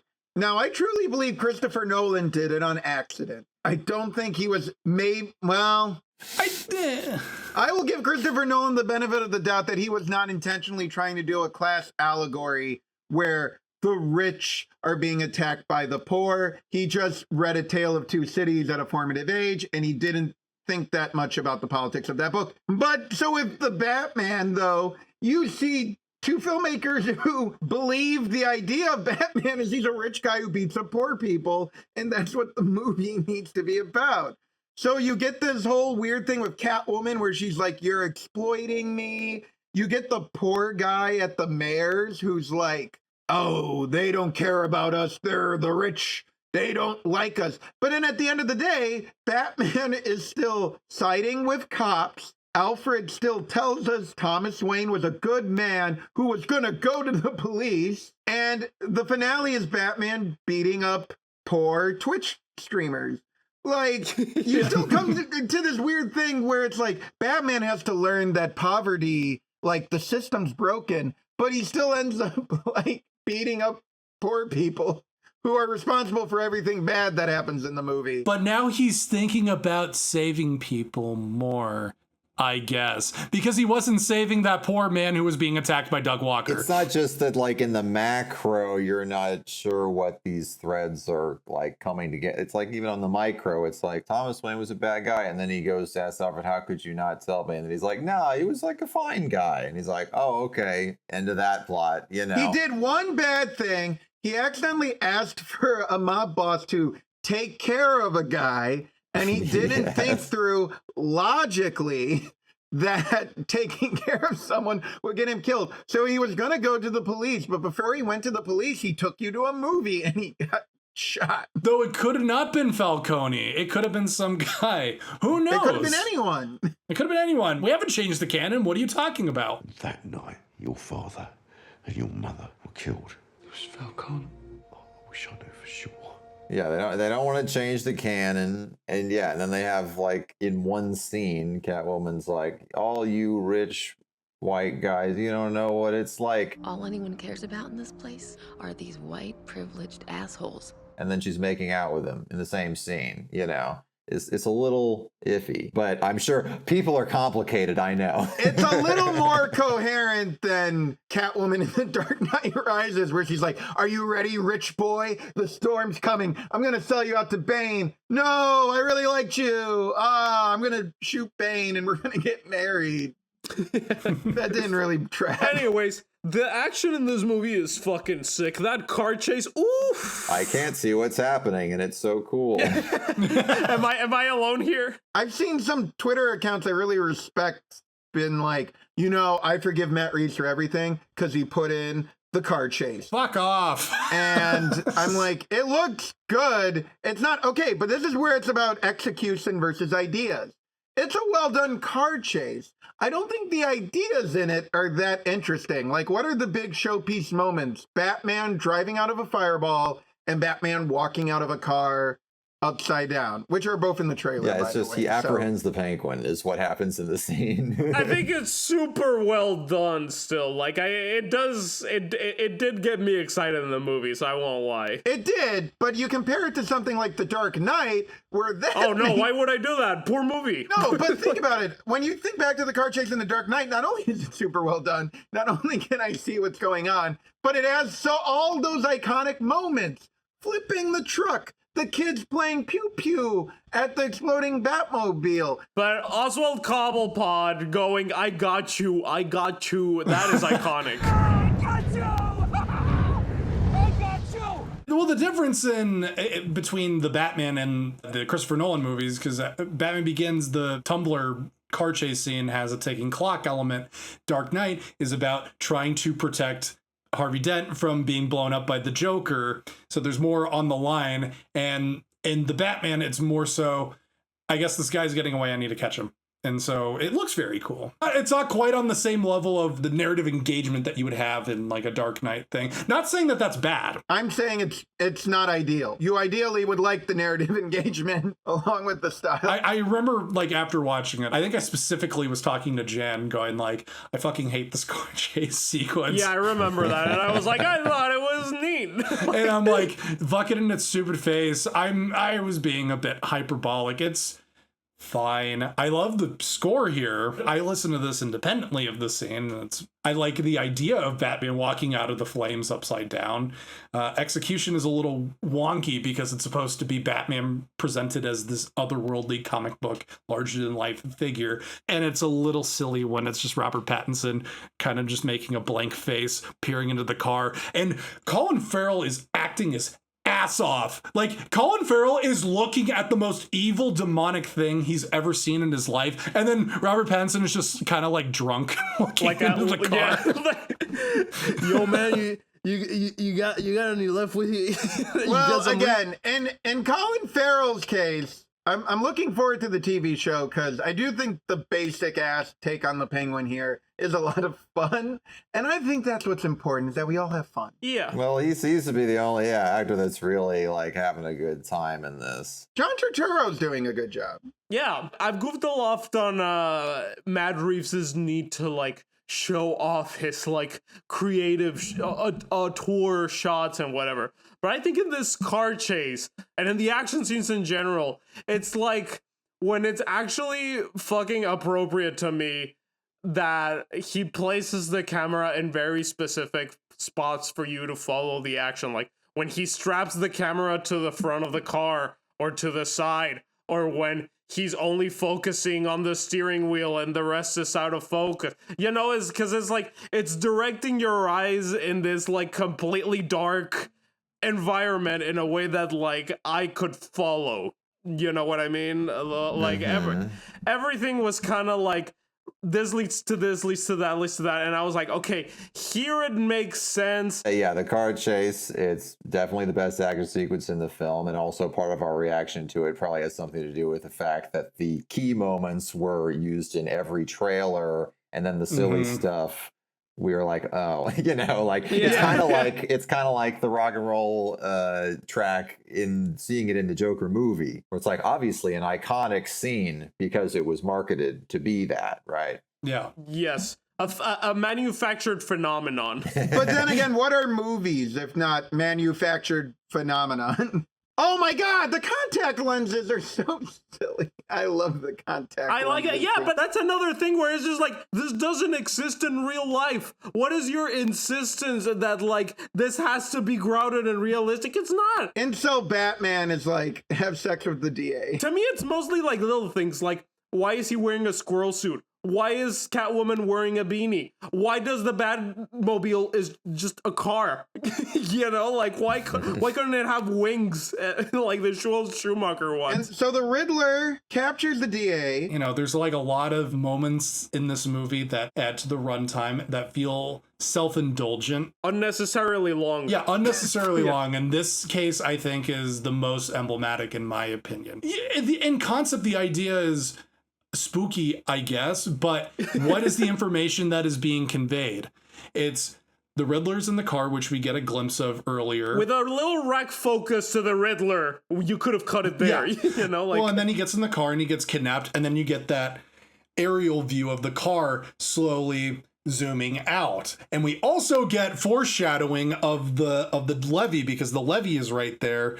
You know, foreshadowing the flood that's coming. Okay. And Paul's just like, what? I mean, it's in the background of a shot where you can barely even see the thing that is the focus of the shot. So I wouldn't call that the cleanest setup. I am giving it credit. By making stuff up. It does. If it's successful, that is up to your interpretation. But you end the scene right here. Most conventional movies would end it right there, because what is the information being conveyed in the scene? The Riddler's in the car and the guy is kidnapped. Okay, you have a point, Jake. As you might guess, listeners, unlike our podcast, this movie did not need to be 3 hours long. That's the big thing. That is the big thing. Yes. That he just holds. So we had a professor in film school. He said, when I took a class on Billy Wilder, he's like, the good directorial tip is after the scene is done, just hold on your actor and just see how they react. Like if someone leaves the room, see what they do when they close the door. And that is often a very good tip because you're allowing them to be real and it adds a little touch of reality to the scene. How do you react when the information is settled in? But this movie does it after everything that happens, so every shot holds for too long on everything. And maybe it would have been impactful 3 or 4 times, but once you're on like 30, I'm like, cut. Usually when people do this, it's like one more beat of the scene. And it's not just like an extension for an extension's sake. It's like, oh, with this added second look, it recontextualizes what we've just seen, or, you know, it adds a shift into what is happening. If you're adding more, then there should add more, is what you're saying. Yeah, exactly. Especially because, again, for an audience, we have no uncertainty about what's happening to him because we saw the trailer and you see it in the trailer. So, like, for a movie that is so seemingly purposeful with its shots, there does seem to be like an over amount of coverage sometimes that adds to the runtime. I mean, it just happened to me this weekend. I was DPing a short film. You were doing what? I was pissing on a short film. Oh, okay. And the director basically was like, oh, no, wait, we forgot to film me leaving the room for the next scene. And I was like, we're running out of time. You don't need it, Matt Reeves. I mean, whatever director you are, you know. It was like, and this movie is, like you said, Troy, it's constantly does not, maybe it begins in the middle of the action, but it always has to end at the very end of the action, you know? Which yes, I remember remarking actually when we walked out of the theater back when this film came out, I was like, this scene, the last scene in the cemetery, they're riding motorcycles together, and it's like there's like at least 5 shots that could have been the last shot, you know, but it just kind of keeps going, which kind of gets to, I think, at least in my interpretation, I was telling you, Jake, like in so many ways, this is trying to do, as we've said, this is not any more or less comic booky than the Nolan take, but it's doing all the opposite things. When you look at Nolan and people, I guess they complain about, like, or whatever, they comment on, everything looks just normal. It's just, it looks like everything's plain and direct, but, you know, he's making the excitement happen with, like, all this movement and the cross-cutting and the non-linear and blah, blah, blah. And this film seems to take the opposite approach of everything is still and super linear and super, like, every step is laid out in order, I guess maybe because that's like Zodiac. But the frames themselves are very stylized because we could talk about this. They're using funky lenses. There's rain in every shot. There's all these shadows and all these processing that's done to the image and so on. So it's stylized in like the inverse way is what I'm saying. It feels like he did that linear Zodiac thing because, and Matt Reeves has said this, he really wanted to make this movie a procedural, a detective movie. They felt they had never really made a Batman movie where he was a true detective. So I think part of why he holds on a lot of stuff is Batman is like studying people are studying the room. They're trying to figure out clues, but it doesn't quite work because one, we know who did it from the first scene. We're not trying to figure out Riddler's identity. The actual mystery is the Carmine Falcone stuff, which is why the movie feels like it should be over when that part of the movie is over. Yeah, they're just not studying anything. There's no real paranoia. It's just bad stuff keeps happening. Well, yeah, and every clue is basically the same of like they walk into a room and there's a letter that says for Batman, and then they read it. And then they're like, what do you think it means? And they're like, I have no idea. URL, Rata? To me, it does work as a procedural, like I said, in the sense of like, I like these sequences isolated, but put them together, especially watching on rewatch, I was like, man, this is repetitive, not in like a Zodiac kind of way, but in just like, it shouldn't be this repetitive that like, for the first half of this movie, every scene is Batman and Gordon walking into a room, opening a greeting card, and then Gordon being like, what the fuck is this, Batman? What is this? And then Batman's like, and then it cuts, and you know, like, and they're like, someone else got murdered, Batman. The commissioner got murdered. Fun fact about the commissioner who gets his face eaten by rats. One, his face does not actually get eaten by rats. Even when they show the photo to the Penguin, he looks barely chewed up. What are they complaining about? Two, his name, I wrote this in an article for Comic Book Resources back when this movie came out. His name, Peter Savage, I believe, is the name of one of Bruce Wayne's millionaire friends who gets kidnapped by Egghead on the original 1966 Batman series. Vincent Price himself? No. How excellent. Excellent. Matt Reeves, put Egghead in the Batman 2, you coward. He's going to bring in Egghead, but then he's going to call him, I don't know, Robotnik or something. Yeah. It's just like... How many eggs can one bat crack, Gotham?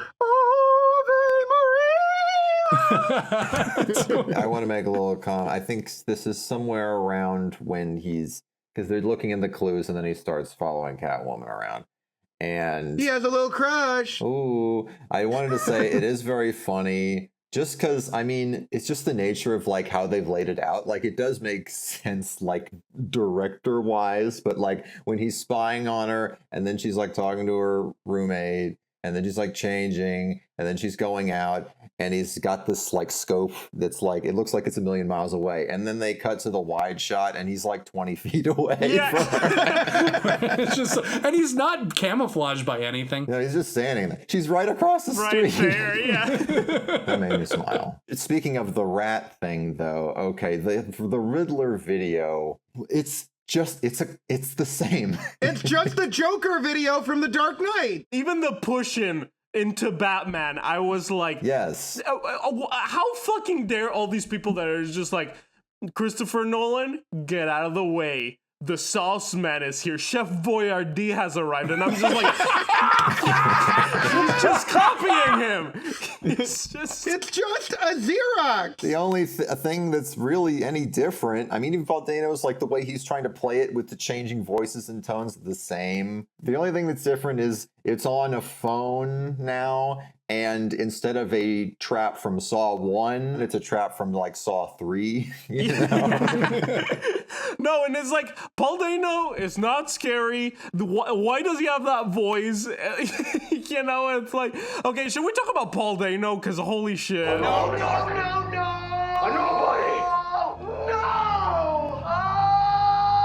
Oh, man. Paul Dano, I'm sorry. He has done good performances. No, he's a phenomenal actor, and even in this, I did think it was interesting that even in this very year of the same film, 2022, he did a movie called The Fabelmans, in which he gives an incredible performance, and did a whole Oscar campaign for that, in which he barely mentioned that he was the lead villain of a Batman movie that made almost $1 billion. And whenever it comes up, he seems like vaguely embarrassed. Well, he did like the character enough to write a comic book prequel. He did write, I believe, a comic book, a graphic novel called Riddler Year One, which is about the origins of this version of the Riddler. Well, that's good. I don't know what went wrong here. I don't know if it was Paul's choices, the pressure of living up to Heath Ledger. I don't know if it was Matt Reeves' conception of this guy has a weird backstory. And again, it has similarities to the Lego Batman movie, where he lives in like a Dickensian orphanage that used to be Bruce Wayne's house.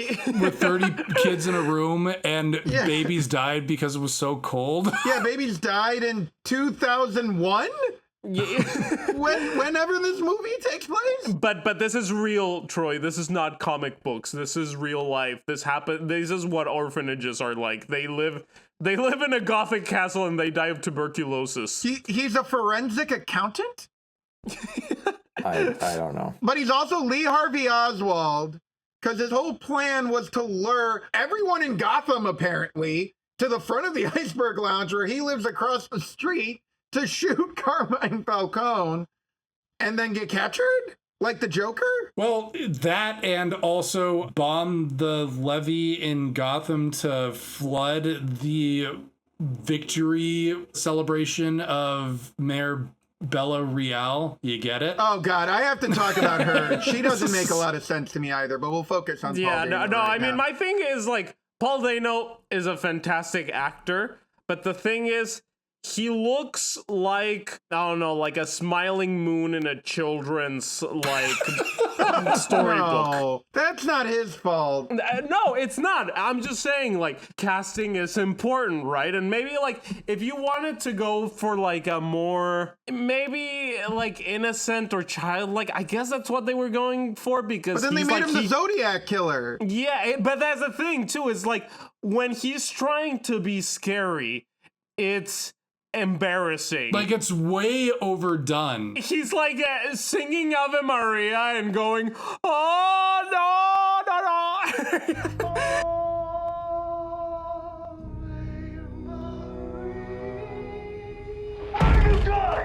I almost pissed my pants in the theater. It is hilarious. And what was shocking to me is that I heard so many critics, I read so many reviews that were like, Paul Dano is terrifying in this. What? Like, it's terrifying. How? And you watch it and it's the funniest shit ever. It's like an 8-year-old was told to play Hannibal Lecter or the Joker. Yeah, it doesn't help the way it's written, especially in that scene, which we're getting to, which is him being like, Bruce Wayne. And then I was like, oh my God. And he's just like, Bruce Wayne, I'd love to get that guy. And he's like, oh, okay. And then he's like, you're my friend, Batman. And Batman's like, no, I'm not. And he's like, ah! And then he flips around in 20 seconds to be like, actually, you're dumb, Batman. You didn't realize that I've already planned the bombs. There's a lot of points going on. Yeah, I really like the whole idea of like he thinks that Batman's his friend, but it is very weirdly handled. Like you said, that like as soon as he finds out that Batman's not his friend, he starts like freaking out. He's like, ah! It's very funny. It's just like he's a child, but he's the Zodiac Killer. It's a really weird take. Well, and you know that the idea of it is that he's just like, he needs to go all the way with it. He needs to not be self-conscious about this performance. He needs to go full on over the top. And that's where we get the most theatrical, interesting performances. And then like here it's just like it just feels random. It's like Joaquin Phoenix and Joker, where it's not really he's directed, it's just like, okay, act crazy. And I'll admit Joaquin Phoenix is kind of coasting in Joker. Still night and day. This just feels like something just went off a cliff. Like, I think this is a good movie. I never liked the Riddler, and on a rewatch does not get better. It does not work this character. It's just such a lazy take. And again, the whole reason why we like the Riddler is he's cerebral, to the point that I remember when Jim Carrey played the Riddler, people were like, he's just doing the mask. It's too crazy. But somehow this performance makes Jim Carrey look like he's in like, what's a grounded Jim Carrey performance? The Majestic? Majestic. Man on the Moon. Me, Myself, and Irene. Yeah, Me, Myself, and Irene. Fun with Dick and Jane. Like, so hell, The Grinch Who Stole Christmas is more grounded than Paul Dano. No, yeah, well, actually, when the Grinch is angry and green, I believe he's angry and green. Yeah, he feels like a real guy. I don't believe that this guy is crazy. He feels like, are you guys old enough to remember the viral video of the guy that, like, his mom, like, takes away his World of Warcraft account and he goes berserk in his room and tries to shove a control remote up his ass? Yes. He's acting like that. Well, he's a gamer. He's a streamer. He has 507 followers. The Riddler has more followers than we do. Yeah. Oh man. We're getting that. We're almost at Riddler numbers. Okay, guys, we gotta spread the word around. We need to get more followers than the Riddler. We stand for justice, and the Joker needs more followers than the Riddler. Where are you, War is my name, with your comment, rifles are cool. Yeah. Batman's like, oh, he wrote rifles are cool. Oh my God. Yeah, this performance, he's got to do Joker videos that are supposed to be terrifying hostage videos. He's got to be the Zodiac, but then he's also got to be doing Instagram live streams, being like, hey guys, thanks for the tips on bombs, And I mean, I believe that that's supposed to be kind of funny, but like, how do we hold on to this guy? It feels like a forced attempt to add in a big superhero climax at the end of the movie, which is weird because the whole Batman needs to learn how to be a hero thing is addressed in the scene, but it also feels unrelated to what has happened before. And while we're at this point, the idea of the Riddler, the interesting thing is that they make it explicit how, you know, the whole idea of Batman creates the villains that he fights, and they make it explicit where the reveal is that he was inspired by Batman's actions and, you know, being vengeance, basically. Pretty vague, though. It's vague, but that's at least somewhat of a climactic reveal where Batman needs to rethink his whole motivation for doing this. But what does that even mean in theory if his tactics don't change? That's the problem here. Well, yes, but like he saves the day by inserting steroids into himself to punch a poor guy really hard.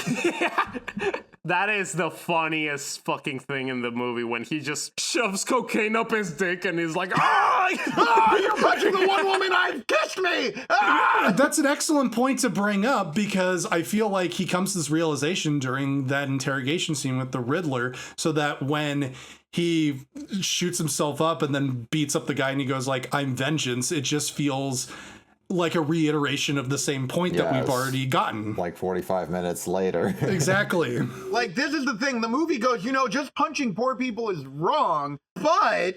Wait, I have a point. I'm just laughing at myself. However. All right.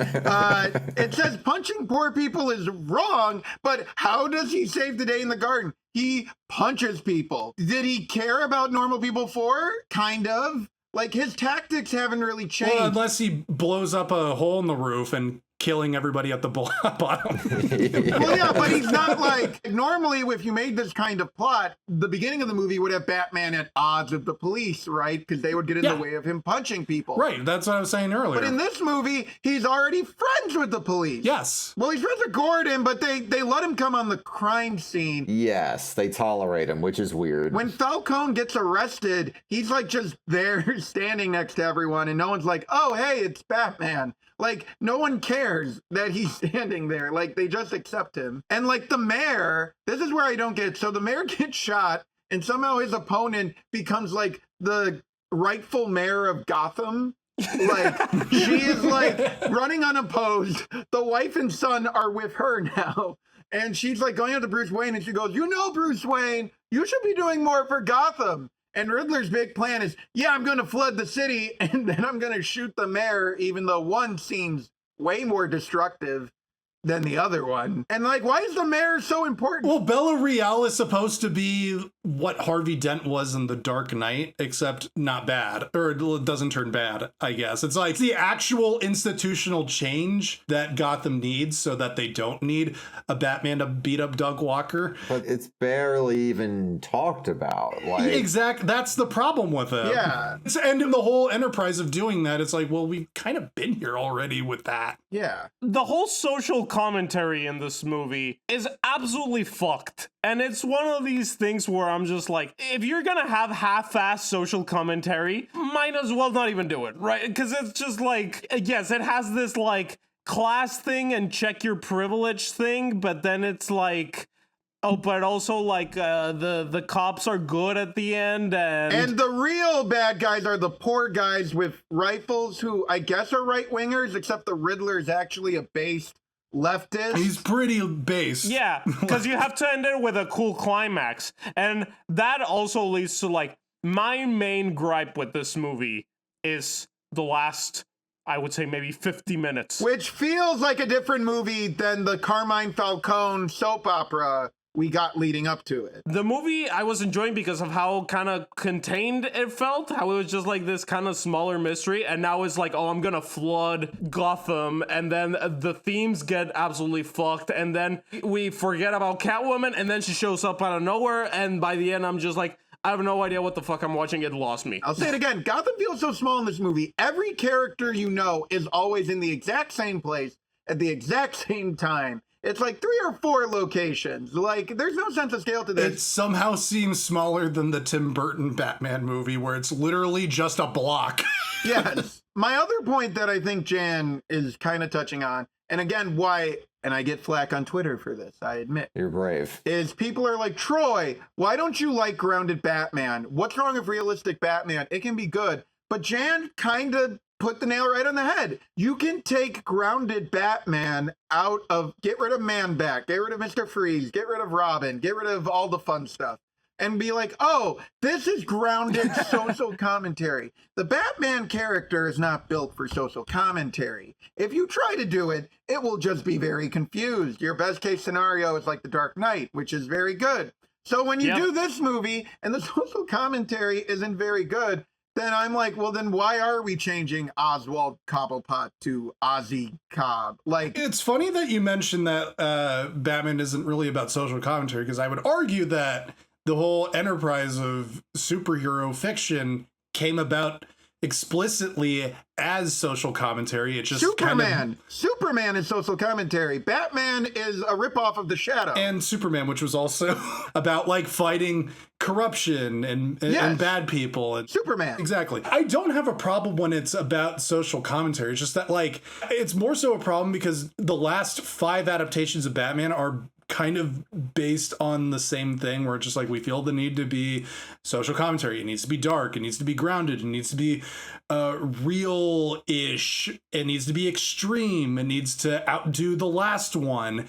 And it's also pulling from the same fucking 4 comic books. Yes. Literally every single adaptation since 1989 has been Batman Year One, The Dark Knight Returns, The Killing Joke, and The Long Halloween. Each adaptation pulls a different aspect and reconfigures it. And that's all we really get, which is not to say that that's a problem of the movie on its own, but this is more so the direction of the franchise, where it's just like we feel the need to do the same thing, which is funny coming after Lego Batman, which is a movie about embracing the dumb aspects of the Batman mythos, and that it doesn't need to be serious, dark Batman all the time. And yet, a few years later, we have a grim, dark Batman yet again. And you know what, Jake? It's funny that this movie wanted to tackle the problems of society so badly, and they omitted a key character that talks about society a lot. Oh! So now that we've talked about most of the movie, drum roll, please. Just when you thought that the movie was over, this movie keeps going, and we finally get to see a certain Mr. J. Unseen Arkham prisoner. Yay. Let's check in on the Joker clock.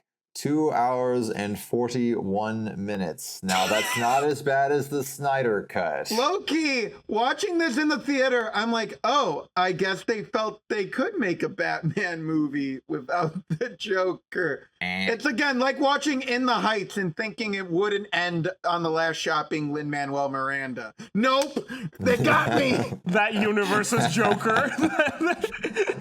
So, this is another problem with, like, deviating too much from the original characters, which is like Riddler in this, very easily you paint him as a clown and you say he's the Joker, everyone would be like, okay.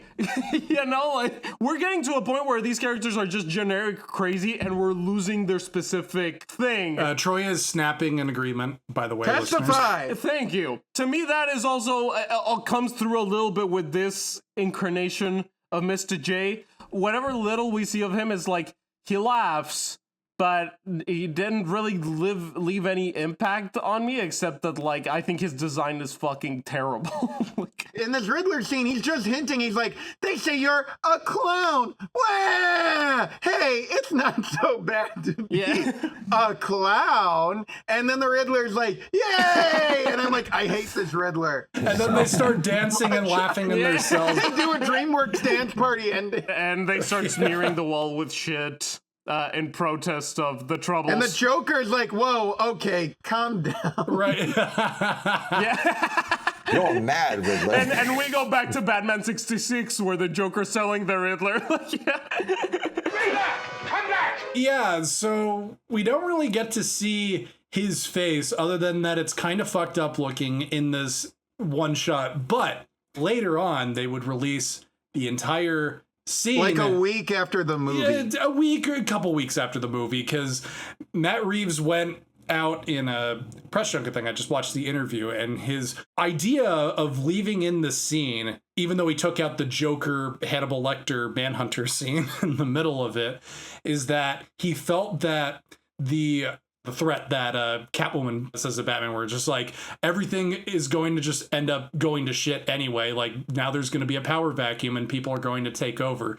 He felt that rang hollow if it didn't have the Joker talking to Riddler, and we also didn't really get a conclusion of the Riddler like reacting to Batman foiling his dastardly plans. I agree with him. I think that's a good... I don't really think so, because we already get the Penguin looking off into the horizon in his Godfather penthouse. Yeah, but he's a normal criminal. You want to see the rise of the supervillain, like, kind of thing. Yeah, but this just feels like such, like, post-credits scene. Well, it is kind of a post-credit scene before the credits. They could have easily done it in the post-credits, but then it would be a sequel tease, which isn't artistic, Jan. Yeah, but it's still a sequel tease. That's what it's explicitly trying to do, is because the entire thing, and another thing that Matt Reeves has said is that, like, the villains aren't the villains you know yet. They're becoming the villains that you know and love. What does that mean? Well, it's the classic, we're passing the baton off to the next movie, and we'll worry about it then. So is he gonna meet Superman? Like, no?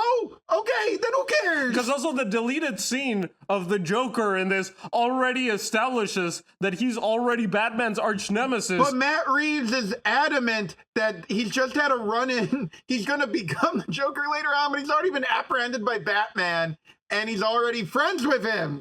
And he looks like the Joker. Okay, let's talk about the design, because I fucking hate this design. All right, this design is the most try-hard. It arguably is it's like a messier version of the Gotham final design for Joker. He looks like caveman Patrick Star in that SpongeBob episode where they're cavemen, like with the fucked up teeth. I listened to the director's commentary that Matt Reeves did for this scene.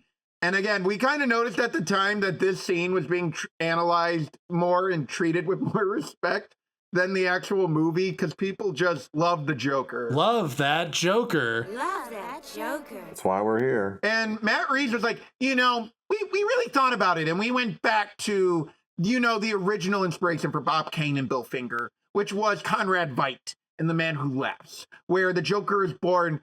Not the Joker, Gwynplaine. Gwynplaine. It's not the Joker. But I know he talks about, like, as if Gwynplaine was the original Joker, even though he has no similarities personality-wise. He's like a condition. And that's like all the characters in this movie are all traumatized by things that happened to them with children. So, like, he was born the Joker. So he was just born looking messed up, and he became the Joker because he was always like the Elephant Man. Except, well, John Merrick was kind of noble. This guy just became bad news and won. So we're completely throwing out the one bad day idea that is the core tenet of the Batman mythos, because I guess everyone just had their paths determined by childhood. By privilege or lack thereof. Yeah, and I'm like, okay. Also, making the Joker into the Elephant Man is not going back to basics. That's not what they wanted. This is not a classic take on the Joker. Well, I get it. If you want an excuse for him to always have a permanent smile,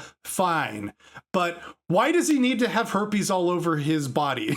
Why does he need to be balding? Balding Joker is my biggest issue with him. The Joker has always been defined to me by a luscious head of hair. And to have a version of the Joker that needs just for men, I'm sorry, that's not my Joker. Also, the voice is terrible. One day you're on top, the next you're a clown.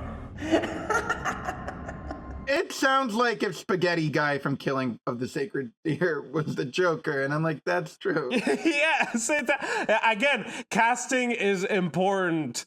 Barry Keoghan, great actor, maybe not the best choice for the fucking Joker, like the gangster clown. We did make fun of how the scene is basically Will Graham meeting Hannibal Lecter and Manhunter, which begs the question, like, why was the scene even in there? And taking it out leaves absolutely no impact on the plot. Because Matt Reeves had to make the ultimate Batman movie, so you need to acknowledge Joker. But the thing is, when you make him Hannibal Lecter, then he's just kind of saying like, I know all about you, Batman. You will do this and the Riddler will do this. And I'm like, okay, that's not really Joker-y, you know? He's just gaming out. Well, it's Lego Batman movie Joker. Well, it's for a Batman that's like further along on his journey. Like, I don't really buy that. Like, he's already had like this weird perverse relationship with this random guy that he threw in Arkham Asylum, you know, already. If this is the Batman that still needs to learn how to become a true hero, it's weird that he's already at this point where he is so disgusted by the Joker, but he's so like, I need to figure out what makes a sick mind tick. Well, what's interesting about this movie is, again, as I talked about in our Joker episode, the two things with the Dark Knight is now the Joker is more important as a philosophical figure than as the silly guy. So the most important thing about Joker, as seen in the Lego Batman movie, Joker and the Batman, is not that he makes jokes or that he's the clown prince of crime or that he's anarchy. It's that him and Batman are in love. And that's the most important thing about Joker. The other thing that's important about Joker is that Batman has to lose in some twisted way in order to win. Because Batman technically doesn't win in the Batman. And of course, this whole plan just lays the seeds for Joker. So we now have this idea where the main two facets of Joker are he's in love with Batman and Batman loves him. And he's never wrong. Like he's right about everything. And it just feels like this was not what the character was built for, in my humble opinion. We've come a long way since the old Cesar Romero days. Also, just in general, the concept of the scene is like, I enjoyed this movie. I was like, okay, that was a cool 3-hour long, like self-contained Batman story.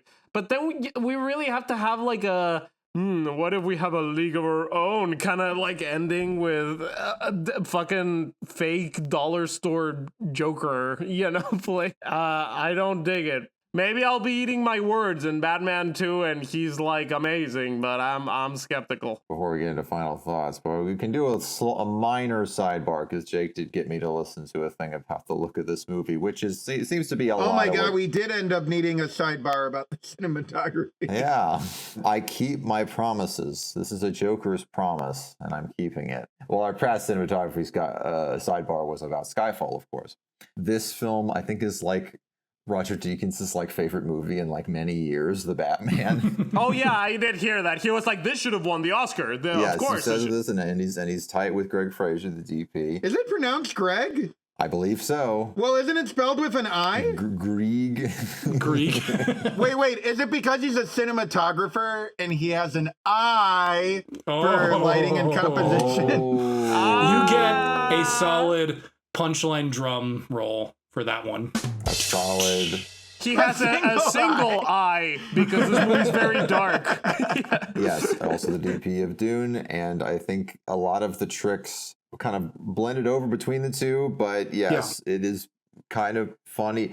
Again, Matt Reeves talking about his influences, where he's talking about The Godfather and he's talking about All the President's Men, and I'm like, does not look remotely like those movies. Well, Zodiac cited All the President's Men as an influence, and this seems to be based on Zodiac, so maybe indirectly. Yeah, Matt Reeves is talking about like 70s vintage influence, even though this is a movie in which Nirvana plays multiple times, and it's Manhunter, which is not a 70s movie. Yeah, and it's Zodiac and it's Seven, none of which are 70s movies. But as a cinematography nerd, it's interesting the movies that get like super like hyped and like talked about in the community of losers. Because I think a part of what seems to be like kind of exciting that people are talking about is because like basically all of the tricks and processes that Greg Fraser used on like Dune and the Batman are basically now have been like patented and like available for sale from the facilities that provided them.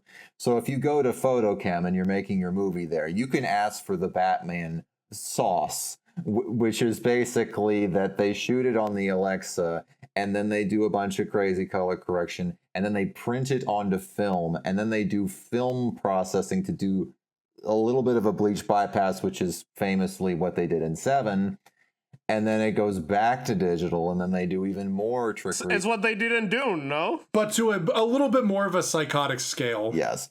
a little more of combining the elements of like the qualities of digital and film together, so you get some of the grain and degradation and whatnot, but also it's still shot in a way where everything's super moody.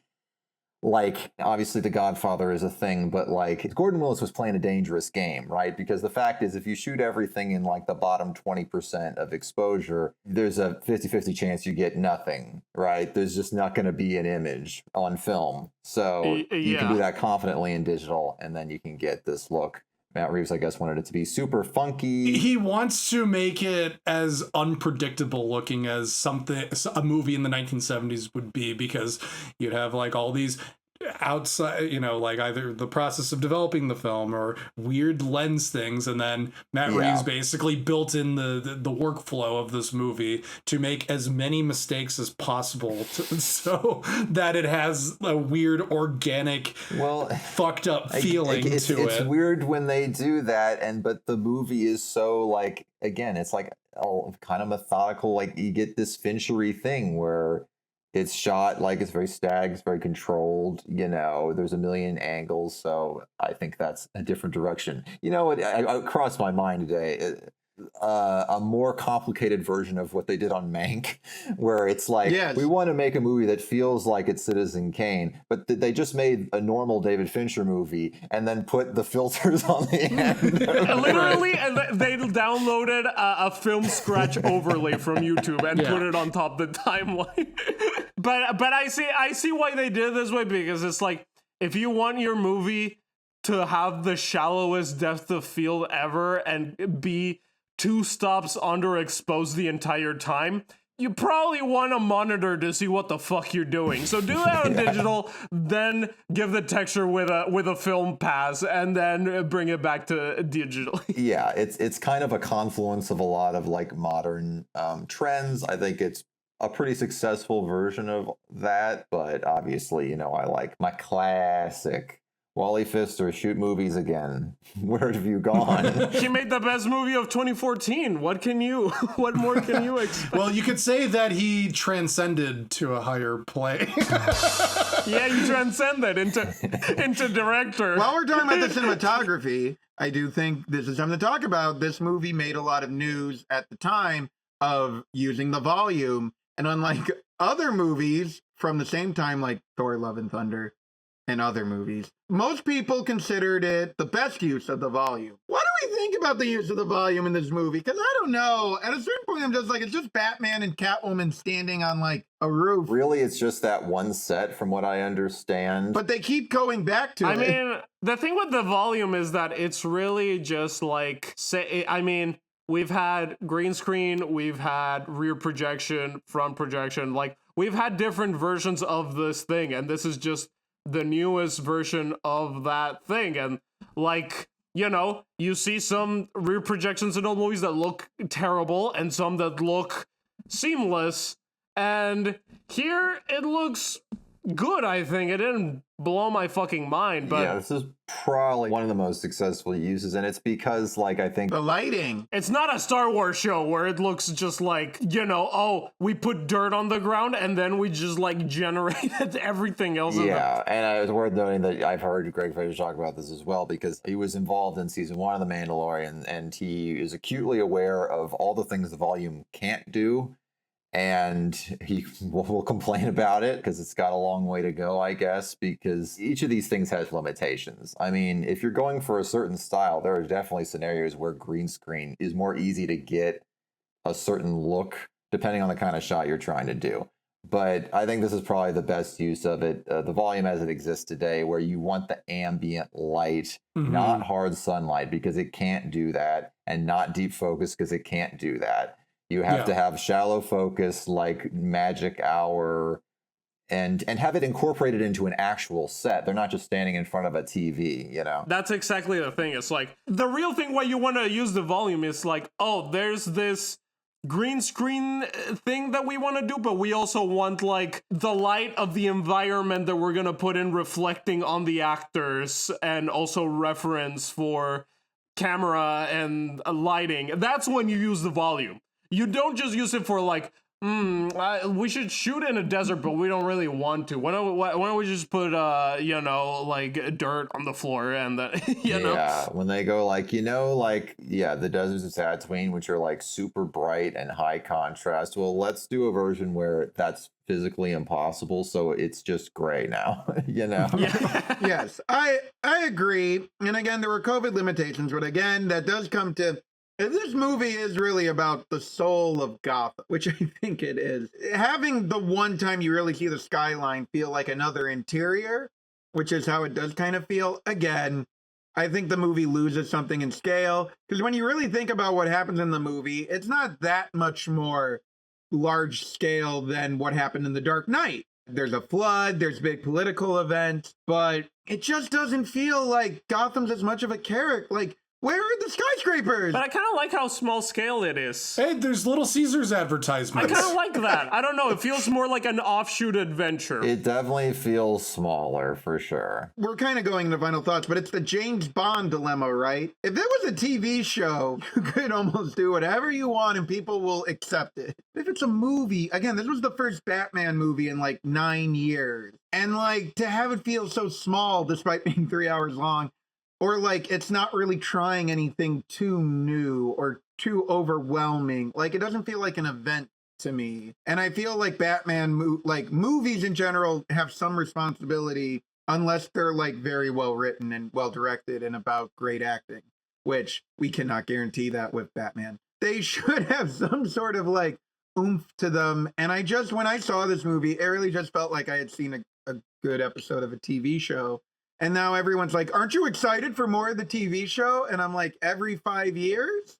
No, I'd like to see oomph. All right, Janny boy, what are your final thoughts on Am I Racist? No. So, Am I Racist? Good time, no alcohol required.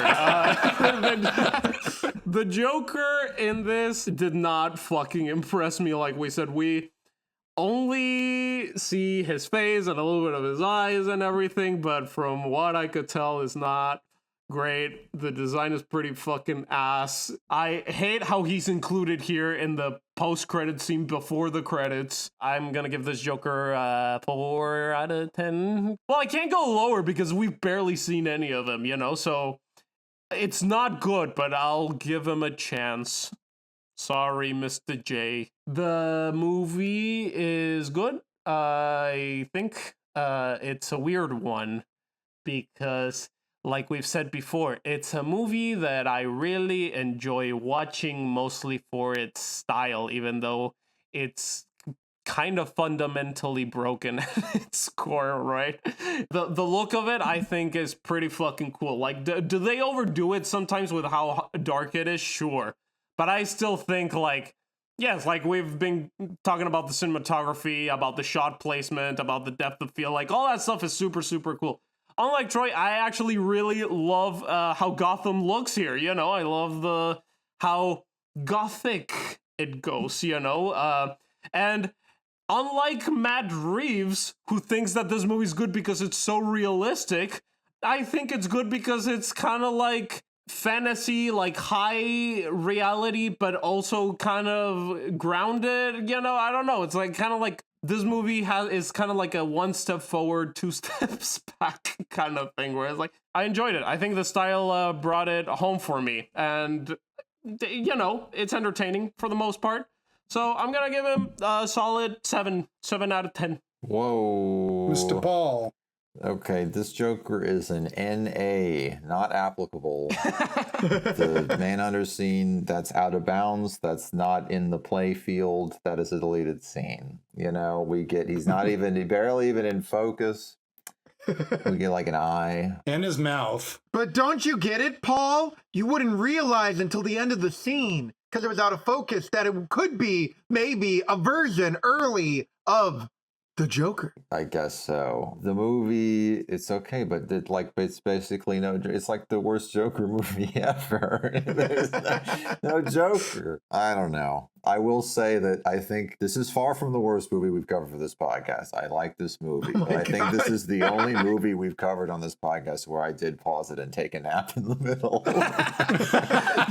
you did a full Troy there. Yeah, full disclosure, I nap in the middle of all the movies. I watched 90 minutes, I took a nap, I watched another 90-minute feature-length presentation. I watched an entire movie between the first half and the second half of this movie. I watched Gene Dealman in one sitting twice. Oh, I thought you were going to say I watched Gene Dealman in between the Batman. I might as well have, honestly. Yeah, wait, it's only like what? Like a bit longer than... It's only like 30 minutes longer. And it's faster paced, I will say. It is. It's like 25 minutes longer. It's also more grounded. It is. John Dillman is a better The Batman than The Batman. When Matt Reeves says he's borrowing from 70s cinema, I think he's talking about John Dillman. So that's my thoughts. All right, Jake, you go, and then I'll bring us home. All right, the Joker, I'm going to include his deleted scene because fuck it, why not? Because there's so little fucking Joker in this movie. And what we get, I don't like his look. That factors in a lot of the reasons why I don't like this Joker. I don't like the... Jake likes his Joker sexy. I like my Joker sexy. I mean, his mouth looks really sexy, but, you know, like, there's also his hands and his balding, weird hair. You have a weird thing with his mouth. Well, did you look at it? Right. It's always smiling. Jake was just, like, sweating when that showed up.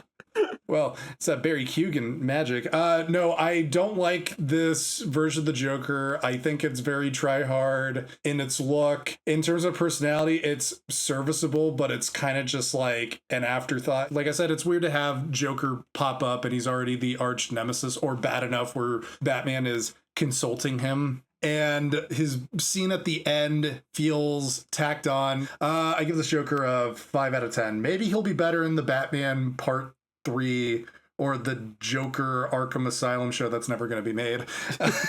Who knows? The movie itself, I think it looks cool. I think it is filled with ideas and good scenes. I just think that the main problem with it is that it doesn't know how to blend these good ideas and good scenes into a satisfying mystery thriller conspiracy movie. Nothing really flows together and it just comes across as indulgent. I think the world of this movie is cool in concept, but I think it comes across in my point of view as Matt Reeves not committing to the comic book aesthetic because he's so beholden to the Batman auteur complex where nobody's going to take it seriously if you're going to have a man named Edward Nygma as your villain or have Batman crouch on a rooftop. He has to stand or walk. But he can walk into places, and that's otherworldly, but... You'll believe a man can walk into rooms. Yeah, exactly. I think at times it is bold, but you could have bold ideas, and the execution is sloppy, and here the execution is sloppy. I'm kind of befuddled by the fact that this movie has such a diehard fan base. You people are crazy if you're saying that this is better than The Dark Knight. You don't know how good you have it. Please watch The Dark Knight again. It is a much better movie and better Joker and better theatrical experience. I give The Batman a 6 out of 10, a 3 out of 5. Wow. All right. So, in terms of Joker, this is the least Joker we've gotten so far. It definitely feels like a Joker built more for a cameo, which I like the idea of in execution. I like the idea that the Joker, let's face it, at this point, he basically has become like the Lex Luthor to Superman or Magneto to the X-Men. You can't really have a take on Batman feel complete without throwing a Joker in the mix. So I think the way he was going to be used as like a guy he refers to in jail and as a little tease that the villains are going to get worse, I think that's good use of Joker. I think Barry Keoghan, Mr. Sabrina Carpenter, I think he does a very good job. I don't think he was weirdly cast. I think all the issues with his Joker come more from like Matt Reeves' creative decisions about trying to make him the creepiest Joker yet, which is an issue that impacts the movie as a whole. But as it is, he's used in the movie so sparingly, and his relationship to everyone else in Gotham is in the right place, that I think it works out pretty well. I think it's hilarious that Barry's version of the Joker has so many like diehard fans already who are like saying he's the most comics accurate Joker. Because like, where's his hair? I rate Joker very highly on his hair, and he doesn't have it. Because he's really not in the movie. But it was all worth it just for that picture of the Golden Globes of him with Joaquin Phoenix, where they're like, look at these Jokers. And they're standing together in the background. You see Jared Leto, like, sitting by himself at a table. That's pretty solid. That was a pretty good burn. So, yeah, he suffers from the issues of the rest of the movie, but on the terms of the movie, I think it's a fine take on Joker. I think I would give him like a 6.5, 7 out of 10. I think the deleted scene was right to be cut from the movie, but by the same token, I see why they had to release it. You can't deny Mr. J. And the fact that the Riddler sucked so much in this movie makes him look even better. So, ultimate Joker win. In terms of the movie itself, now there is a comparison to another movie I've always made with this movie, but I have a second comparison. The first is when I saw this movie, it was maybe a couple months after I finished my first watch through of the Bond series. And I saw this movie and I told everyone, I'm like, oh, it's the living daylights of the Batman franchise. It is a continuation of the stuff you liked before. It doesn't really innovate. It just kind of remixes and repatches all the stuff you liked before. It's recognizably Batman. It's a solid adventure. It doesn't innovate. I feel there are ideas where you come up with new takes on the material, and there is execution where it's how well you execute your vision. This is not a radical vision for Gotham. This is not a new take. Everyone's like, it's comics accurate. It's a mix between fantastical and grounded. No, it's not. Literally every single take on these characters has been done somewhere else, except maybe the Riddler as the Zodiac Killer, and it's the worst part of the movie. So I kind of felt like that. I'm like, this is a solid episode of a Batman TV show. It was nice to check in. 8 out of 10, good time. But watching it again, another comparison popped up to me. And we've been saying the name J.J. Abrams a lot this episode. And so I am now forced to unveil my new hot take upon a second viewing. The Batman is the Star Wars The Force Awakens of Batman films. It is a reboot that is not doing anything new from the previous take. It is retreading ideas from the previous film that it doesn't understand. Oh, the Joker was a political terrorist who targeted the Gotham elite. Oh, well, the Riddler is targeting them even more, and he's being creepier. The whole movie is just taking all these Batman plot lines and Batman imagery in a grounded world, which I think we've made our point by now. It doesn't make much sense.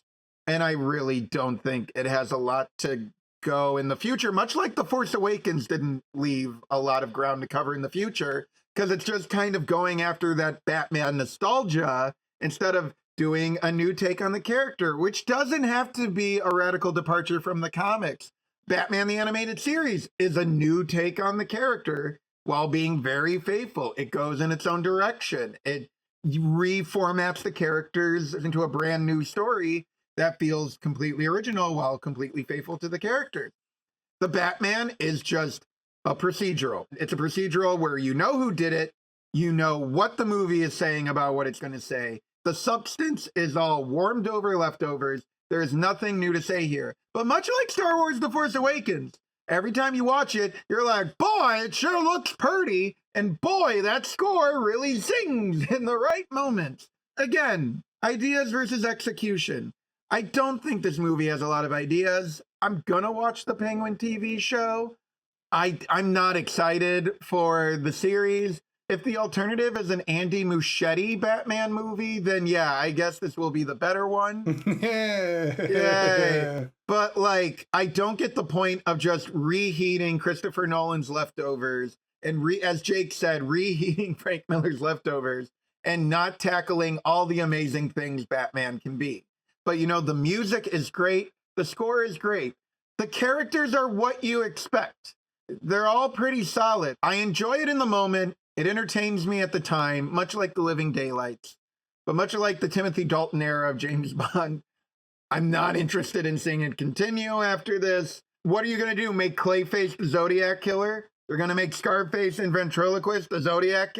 Like, it's so limited. And yeah, if they ever get to do the Joker, what are they going to do? How's he going to be different than the Riddler? Again, much like Force Awakens, it's a 7.5 out of 10. It's averaging on that 7 out of 10, 3.5, because I'm entertained by it in the moment. If movies are disposable entertainment, this is great. 8 out of 10. You have a good time watching it. If movies are supposed to live on in a canon of work, then this is not a movie that I think invites a lot of close study. Yeah, I remarked to Jake that much like our previous miniseries, the deeper we delve into our favorite fandoms, the more we're confronted with, why did we care? Like, none of this matter. None of this matters. Why is this Just good? the things that I like as a child are the only things that matter to me. There is something to be said for how when we were children, they did take more time to make these things, and there was only 1 or 2 versions of the characters at any given time. Like, the reason why this movie exists is because DC and Warner Brothers needed a standalone Batman movie to reliably make money. So there wasn't any thought put into, okay, is the Matt Reeves vision of Batman unique enough that we will not try to develop a competing version of Batman at the same time? Well, yes. A lot has changed since the mid-2000s, where they were like, Batman's not working. Whatever is different from that, let's give it a shot. Now it's like, Batman needs to work or we will all perish. It doesn't even matter because this is comic book bullshit. We can have like 5 different versions go on at the same time. No! One of them has to hit, right? Maybe we need a movie that needs to bring us down to earth and remind us that this is all bullshit. You know, maybe like a grounded, lo-fi, do-it-yourself kind of Joker movie. Unofficial? Yeah, maybe unofficial. If only there was a movie like that, you know? Somebody who's taking it back. Taking it back for the people. You know what, guys? I'd really like to watch a movie for once on this podcast that I have not seen before. Well, okay, Connery. A second movie on this podcast I have not seen. And that one went over so great. Let's try it again. It's the People's Joker. Oh my God. Goodbye, everybody. For the real movie. The real movie. The Joker for the people. Goodbye. I don't know. Joker.